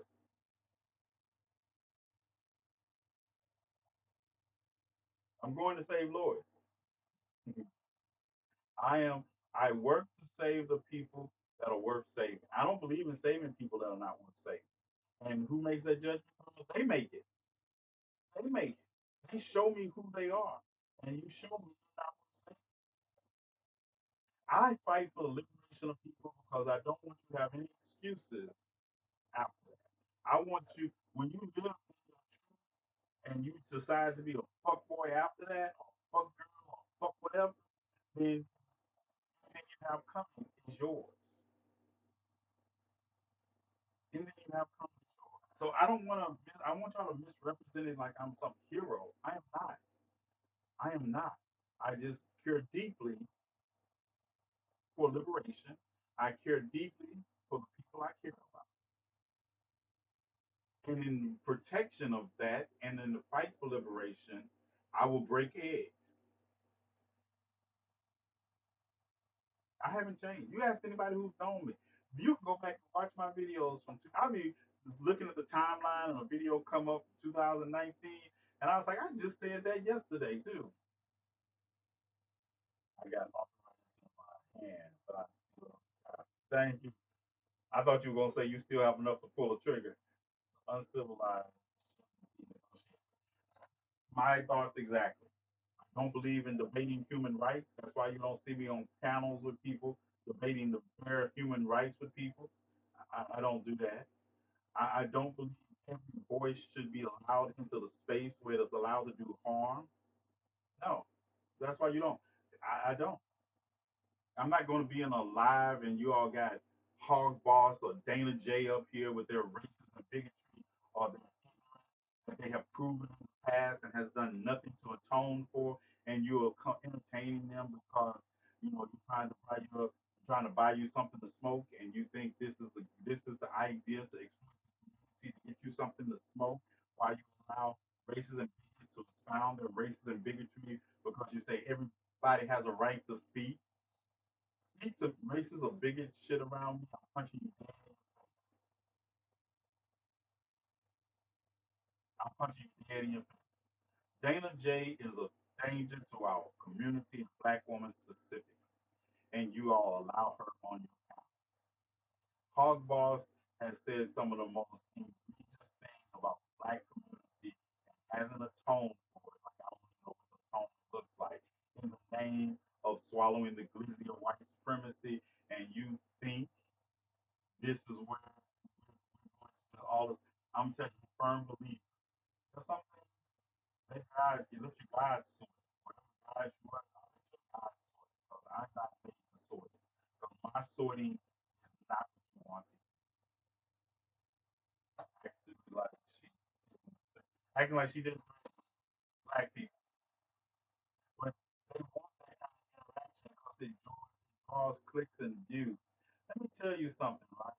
I had somebody tell me the other day, it's like, oh yeah, I'm a popular TikTok. I got 20,000 followers. Number one, just because you have more followers than were in your hometown where you grew up in does not make you popular. The world population is approaching 10 billion. Excuse me, 800,000 people supporting you every now and then does not make you popular. I was who I was when I was in high school. I didn't peak in high school like some of these people that are obsessed with their high school days because that's where they peaked at. I still haven't peaked yet because racism and bigotry still exist. can you speak on Sundown Town? Yes, I did a whole town. You want to go back to the Green Book. As a matter of fact, and I'm gonna say this is the difference. I'm gonna speak on Sundown Town. I'm gonna tell you the difference. 2025. Right? Sundown towns, as you know, are towns that you, by policy or unspoken rule, black and brown people should not have found themselves in when the sun goes down. There's a whole book, a whole series of books called the Green Books, and they were motorist guide, African American motorist guides traveling across the United States. And sundown towns listed. Sundown towns still exist, but they don't exist in the same manner they did in the 50s and 60s and 40s and 20s because they were open sundown towns. These are sundown towns now are more subtle. um, and I say that because you think about the idea that listen to the white community was this white racist community was setting up shop in Arkansas, and I was like, you mean just business as normal in Arkansas? I've been to Biker, I've been to Harrison, I did protests there. And I was looking. See, I go to protests looking for trouble. I go to protests looking. So we did. So they're talking about oh, the white people live in Newtown. People get bent out of shape. I said, why? Number one, I know where to find all of y'all at. Know where to find all of y'all at. And two, it's nothing new. The sundown towns, greetings and salutations, Queen Aunt, my Queen Auntie. And if y'all say anything fucked up to her, I'm gonna cuss you out, and my mods are probably gonna block you. I'll say hello to my Queen Aunt. So at the end of the day, in 2025, we have to start realizing we have more options than the parents and grandparents that carried us when we couldn't walk. I always tell people, I'm 56, I'm 57 years old. As a matter of fact, I'll be 58 in October. I'm 57 years old, right? I remember the 60s. I remember going to stores in Mississippi with my dad and having to make decisions about somebody half his age or more, calling him boy. And he has to make decisions about do I break? Because you think I'm big. My dad was no joke. My dad my dad was the truth. He was an inch taller than me and about 30 pounds heavier than me at my best, right? This is that cornbread fed Mississippi boy who could pull tree stumps out the ground if he wanted to. So you see this man and a little me that are looking up to him. And this boy, half his age and more, has called him boy. And he could snap this boy like a twig if he chose to. But he chose to go home to raise his son and to protect his son because that temporary satisfaction would have mean he had to go to prison for the rest of his life in Mississippi for snapping this little white boy half. So this is the generation I come from. These are the people who made sacrifices. This is the mother and father and sounder not going out and chasing the Klan while the Klan is shooting in there because they were willing to sacrifice their bodies for their children. This is the reality I come from. So when I talk about 2025, they crawl. When Maya Angelou talks about the hopes and the dreams of the Negro slave, I am that realization. I have lived my life to be that realization, even when I didn't know it. Every struggle I have gone through has made me who I am today, has taught me to be the leader I am today, has tempered me for the disappointment I face on a regular basis when it comes to revolution. But all of that is because of those who came before me. And they didn't come before me so we could just keep birthing the same cycle. They came before me because they bred. And my motto is, what do I tell you all? You all had 400 years of better black men and women than me. They tried to convince you all that what you all were doing was wrong. You had 40 years of better black men and women than me that wanted to teach you to not be racist and bigots. I'm not interested in teaching. I'm interested in showing you the cost. I tell people all those people, those people live their truth to try to teach. I teach, but I teach other lessons too. I teach other lessons There are consequences for your action. I am not going to die like Medgar Evers in my driveway being shot by a racist bullet because I don't know how to protect myself. Not because I shoot first and I only ask any questions afterwards. And that's what we have to learn. We have to learn. And poor white people, you have to learn it too. This system does not love you. This system does not love middle class white people. It just loves what it can get out of it. Races at the bottom of the well. But you don't understand something, right? That while you're looking down on us, we're looking down on you. And the minute we are totally annihilated, you trade places. So your worst nightmare is being at the bottom of the well. But if it wasn't for us, you would have been there already. I wish they realized that. West Nile deal that never be uncomfortable. I think they're right. Why don't you ask the question? It's not like they can answer that. Rather visit you while you're surrounded by four walls than your tombstone. Yes. As a matter of fact, Cam, you better be bringing some. You better be bringing some C4, and not be visiting me in four walls and talking about. You better be getting the layout of the land. That's your job. That's your job. Get the layout of the land. You don't understand. I have a high. Cam will tell you. I have a high standard for people I allow into my inner circle.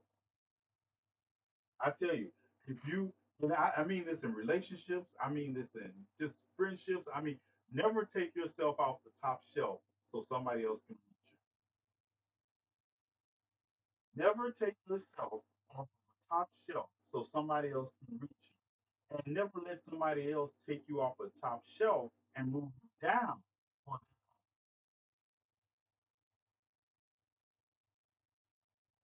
The Weather Underground, the White Panthers, understand. I'm not asking. I told you all, the age of teaching people how to fight is not the age I'm in is I require you to fight now. Also, I require you to remember the rules. Children shouldn't be out here fighting our battles for us. There was a young man that was in Arkansas that contacted me. And no, it's a young girl. Sorry, young girl in Arkansas contacted me. I live in a racist town, and I want to stand up for black and brown people. How do I do this? I say, how old are you? She said, I'm 16. I say, you move when you're 18. You get somewhere with like-minded people. Until then, you stay safe. You stay safe.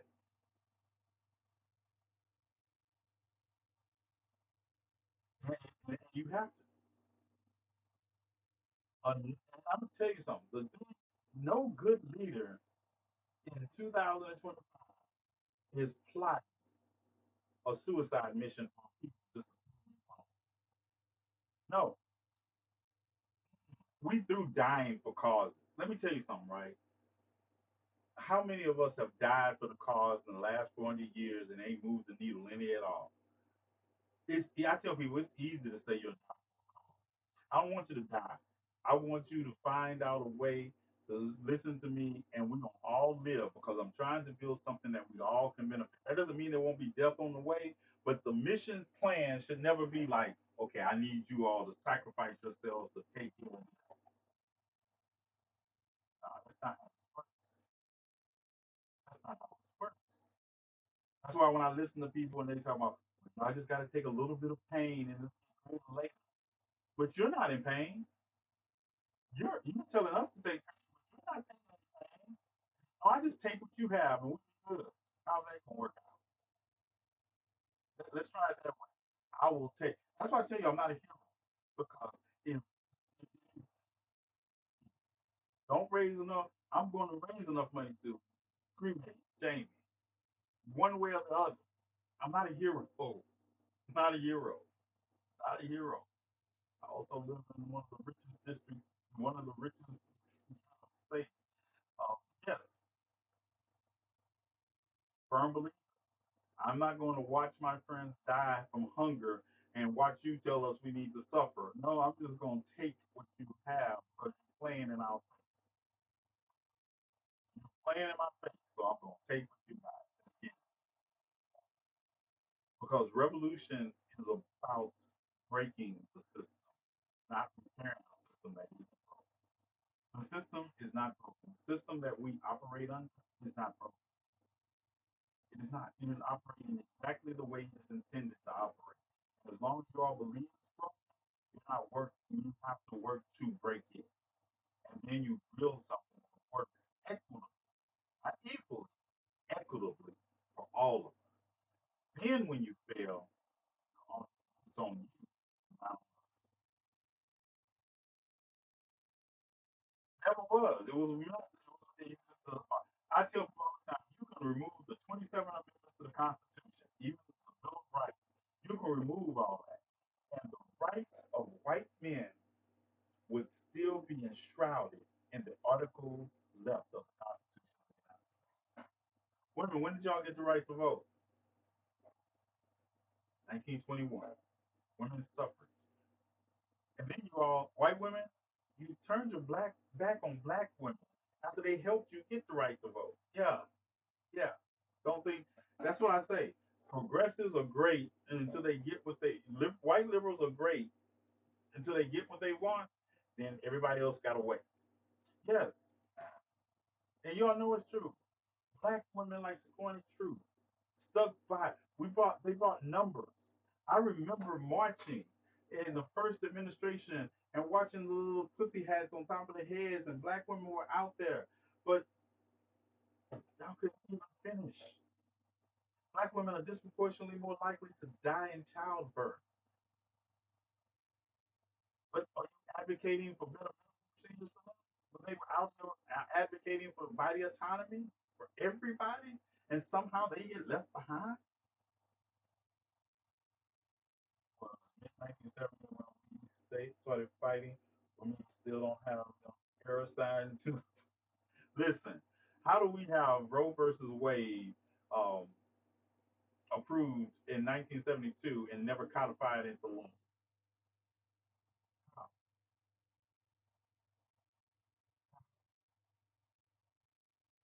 Because you all let them string you all along to act like the boogeyman were the people who were trying to get it overturned.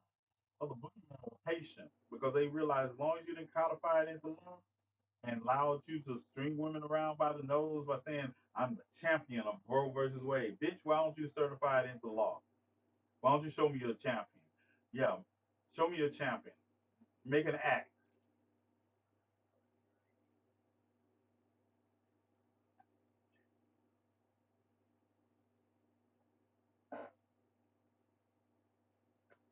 Yeah.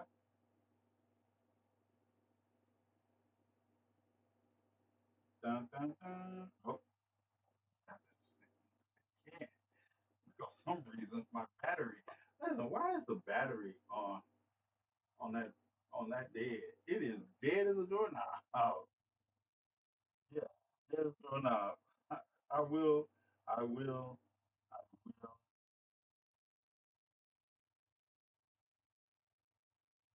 Yeah, and I am thinking about going to DC to join my pal U.S. Army Overlord is out there on a regular basis. I need to go to DC, and I might go to DC. I planning. We're doing the event here for October 18th.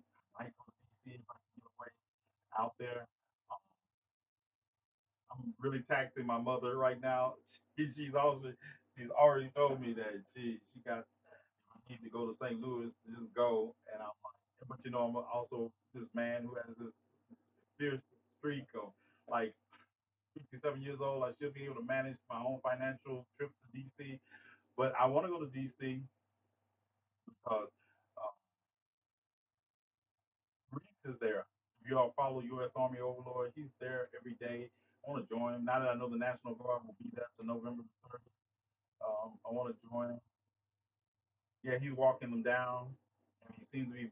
He got people around him, but I need people around him like me because when I was on when we were on the steps of the United States Supreme Court fighting for women's rights. He was with me when I got thrown off the steps, and he had my back. So was my brother Jay, who was just in here earlier. They were with me, so I like I need to be out there with them now. Yeah, yeah. So Jackie, he was with me when I got thrown off. I dragged them. I didn't have to drag them because they looked for trouble. Jay, they, we were there when the Proud Boys got police escorts while we got escorted off the steps of the Supreme Court. We were there. I wanted to fight. I wanted to fight. I wanted to fight, but it's DC, so all I had was the flagpole in the back. But I wanted to fight on the National Plaza. Had to pull me off. Had to pull me off the National Plaza. I was like, yeah, but he needs it. Hey, all Chicago. What's up, fam? What's up, Lisa? What's up? What's up? We doing it. So, like I said, all this is what we need to do. And anything else you all have for me to do, just remember, help support us. We're going to be in St. Louis. Go down to St. Louis, do what we can. If you want us, if you want to come to your hometown and assist you in some kind of way. Um, I always, anywhere we go, feed those who are homeless. If you're about that life, I'm with you. If you just want to tour the country talking to people, I can talk to you right here from this room on this on here. I'm not going on no fuck America tour to sit and tell people what they should already know. I'm sitting here and say, what do we do in the face of what we want? Gas prices, you're like, oh, gas prices are going down, gas prices are going back up, inflation is going back up, unemployment is up, inflation is higher than it was last year, egg prices are up, all these things are up, but everybody acting like they're okay. Everybody okay. I'm talking burning shit down, goddess, but you understand, I'm burning down with a plan. My plan is never to leave. Our people have suffered long enough because of bad plans. Listen, I know y'all don't understand the civil rights movement was a failure because you all think that the situation we're in, if you judge our existence from slavery forward, everything looks like progress. Remember, if you judge from slavery forward, everything looks like progress. But remember who we were before we were enslaved and we're nowhere back there.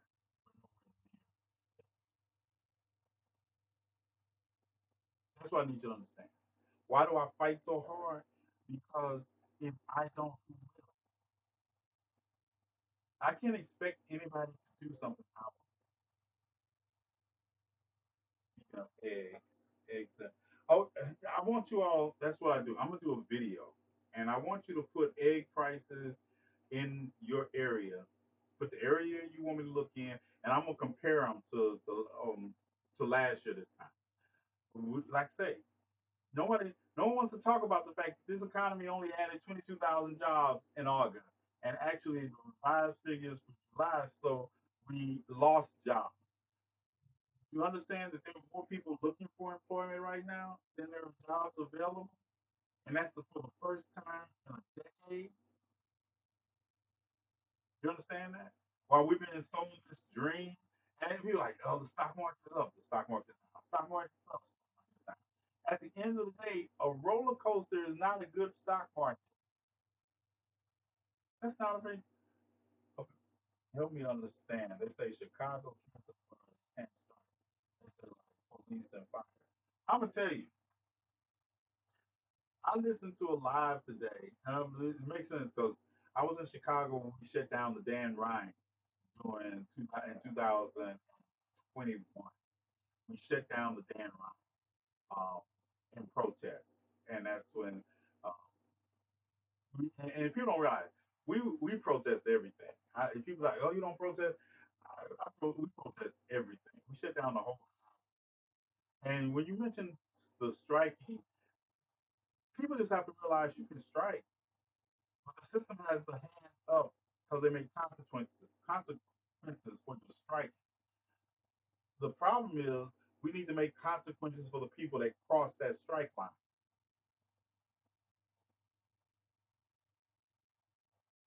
They shut down everything.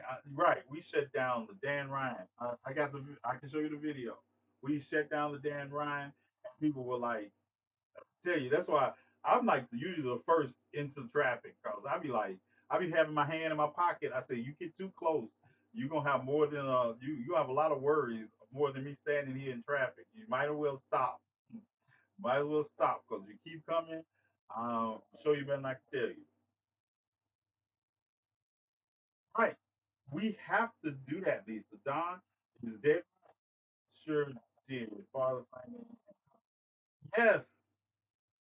That's when Jesse Jackson Jr. came out there too. Can't be perfect. Here's what it is. Here's what it is. I tell people Jesse Jackson Sr. I didn't even know he was in Selma. Him, Al Sharpton, some others. That Martin, Martin the third. Yeah, they could all got thrown off the saved us that trouble. But yeah, I love you. I was 3 hours late today. They wouldn't say anything because I win every year. You just that's we don't have to talk about that one, Power. That's not a flex. It's a flex, but it's not a good flex unless it was a reason for you being 3 hours late. Yeah, right. We have to start realizing, right? End of the day, accountability. I hold racists and bigots accountable with throwing them into active volcanoes, but I hold rocket raccoons accountable. I won't throw them into active volcanoes, but I also the stepping and fetching that happens in our community. Yeah, I want to throw them into active volcanoes. Dignity, respect of the community is paramount. Is paramount. Our brother and sister Mason, thank so much. Yes. What do you mean? Wait a minute, Lisa. Wait a minute. What you trying to say? What you trying to say? You're an Order of the Eastern Star there in the Jericho? Don't get me started. Don't get me started, Lisa. I need my hyper intelligent nephew to come up with some kind of way I can carry a pocket portal to an active account with me everywhere I go. All right, all right, you all. Thank you all. Yes, I'm Order of the Eastern Star, and yes, here light on the hill can't be hidden. Light on a hill cannot be hidden. Don't get me started. Ancient creed accepted. I'm not talking about no Scottish rights. Don't come in and talk about Scottish rights either. That's all the way. All right, you all. We're gonna get out of here. For Lisa, for, for Lisa and I start a whole conversation. Oh, you know what, Lisa? Before you go, oh, hold on, y'all. Y'all gotta bear with me. I gotta bear with me. I gotta show Lisa something before we sneak up out of here.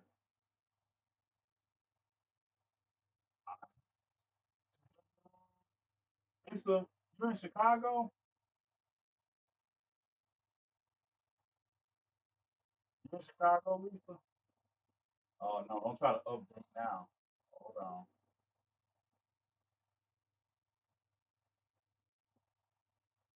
43. Oh, hold that thought. I'm gonna see how much you see what you recognize in this picture.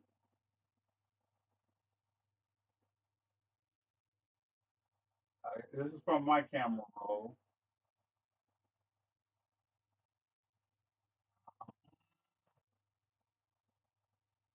Dun, dun. Damn, I gotta scroll, scroll, scroll, scroll, scroll, scroll, scroll. Y'all just hold on. Bear with me just a minute.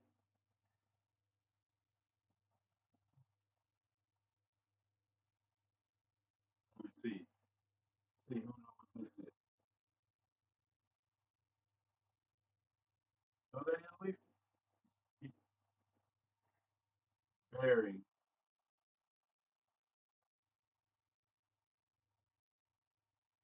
Oh, let me get a better picture of Lisa.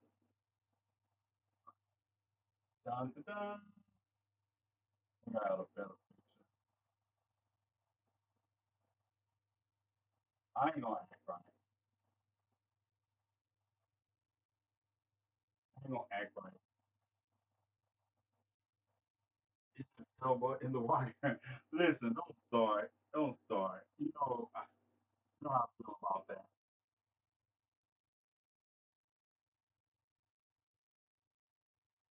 Welcome. Welcome to Jackson. Welcome to Jackson, Mississippi.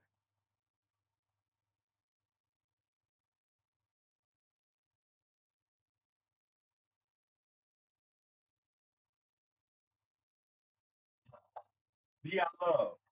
Be I love. Jackson State University. Always and forever.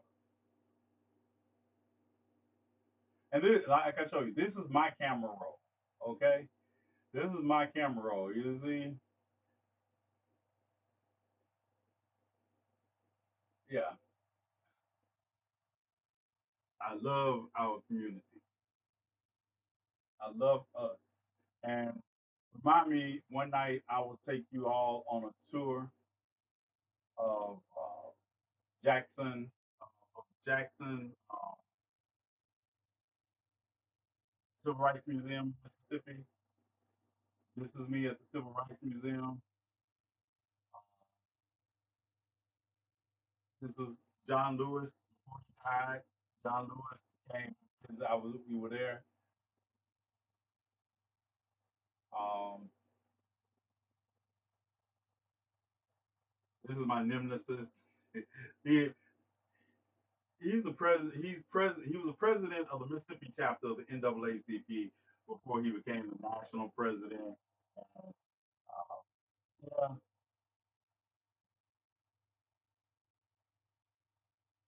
this is the cuz Cedric Richmond.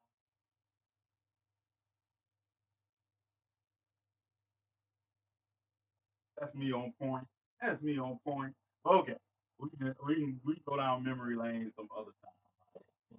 I'll take y'all on, and I will take you inside the Mississippi Civil Rights Museum. Yeah, one night with I'll show the exhibits, and I'll show. He was a big factor. Yeah, we went. I travel every day. I travel every day.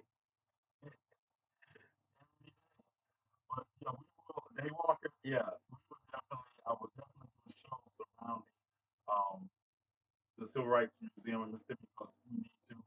It is our job to preserve our history. We can't count on the government. We must preserve our own history.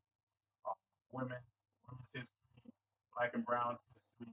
Um, we can't let mediocre white men continue to rewrite history to serve them and to make us into the bad guys. Yeah, just don't drop us during the tour. There's a long haul for. You know what? This is what we're gonna do. And I put it out. I want to do a reverse freedom rides tour. I want to do a reverse freedom rides tour and talk about the differences now and then in each place we stop in. Um, I had planned to do one in 2020, 23. I planned to do one in 23, right? Vacation took place. But I would like to still, we'll get on that. Olivia sounds like she has a great organization skill. Or if that's too much for all, we meet up in Tulsa next year for the commemoration of the Tulsa massacre. We can go there. I'm open to that.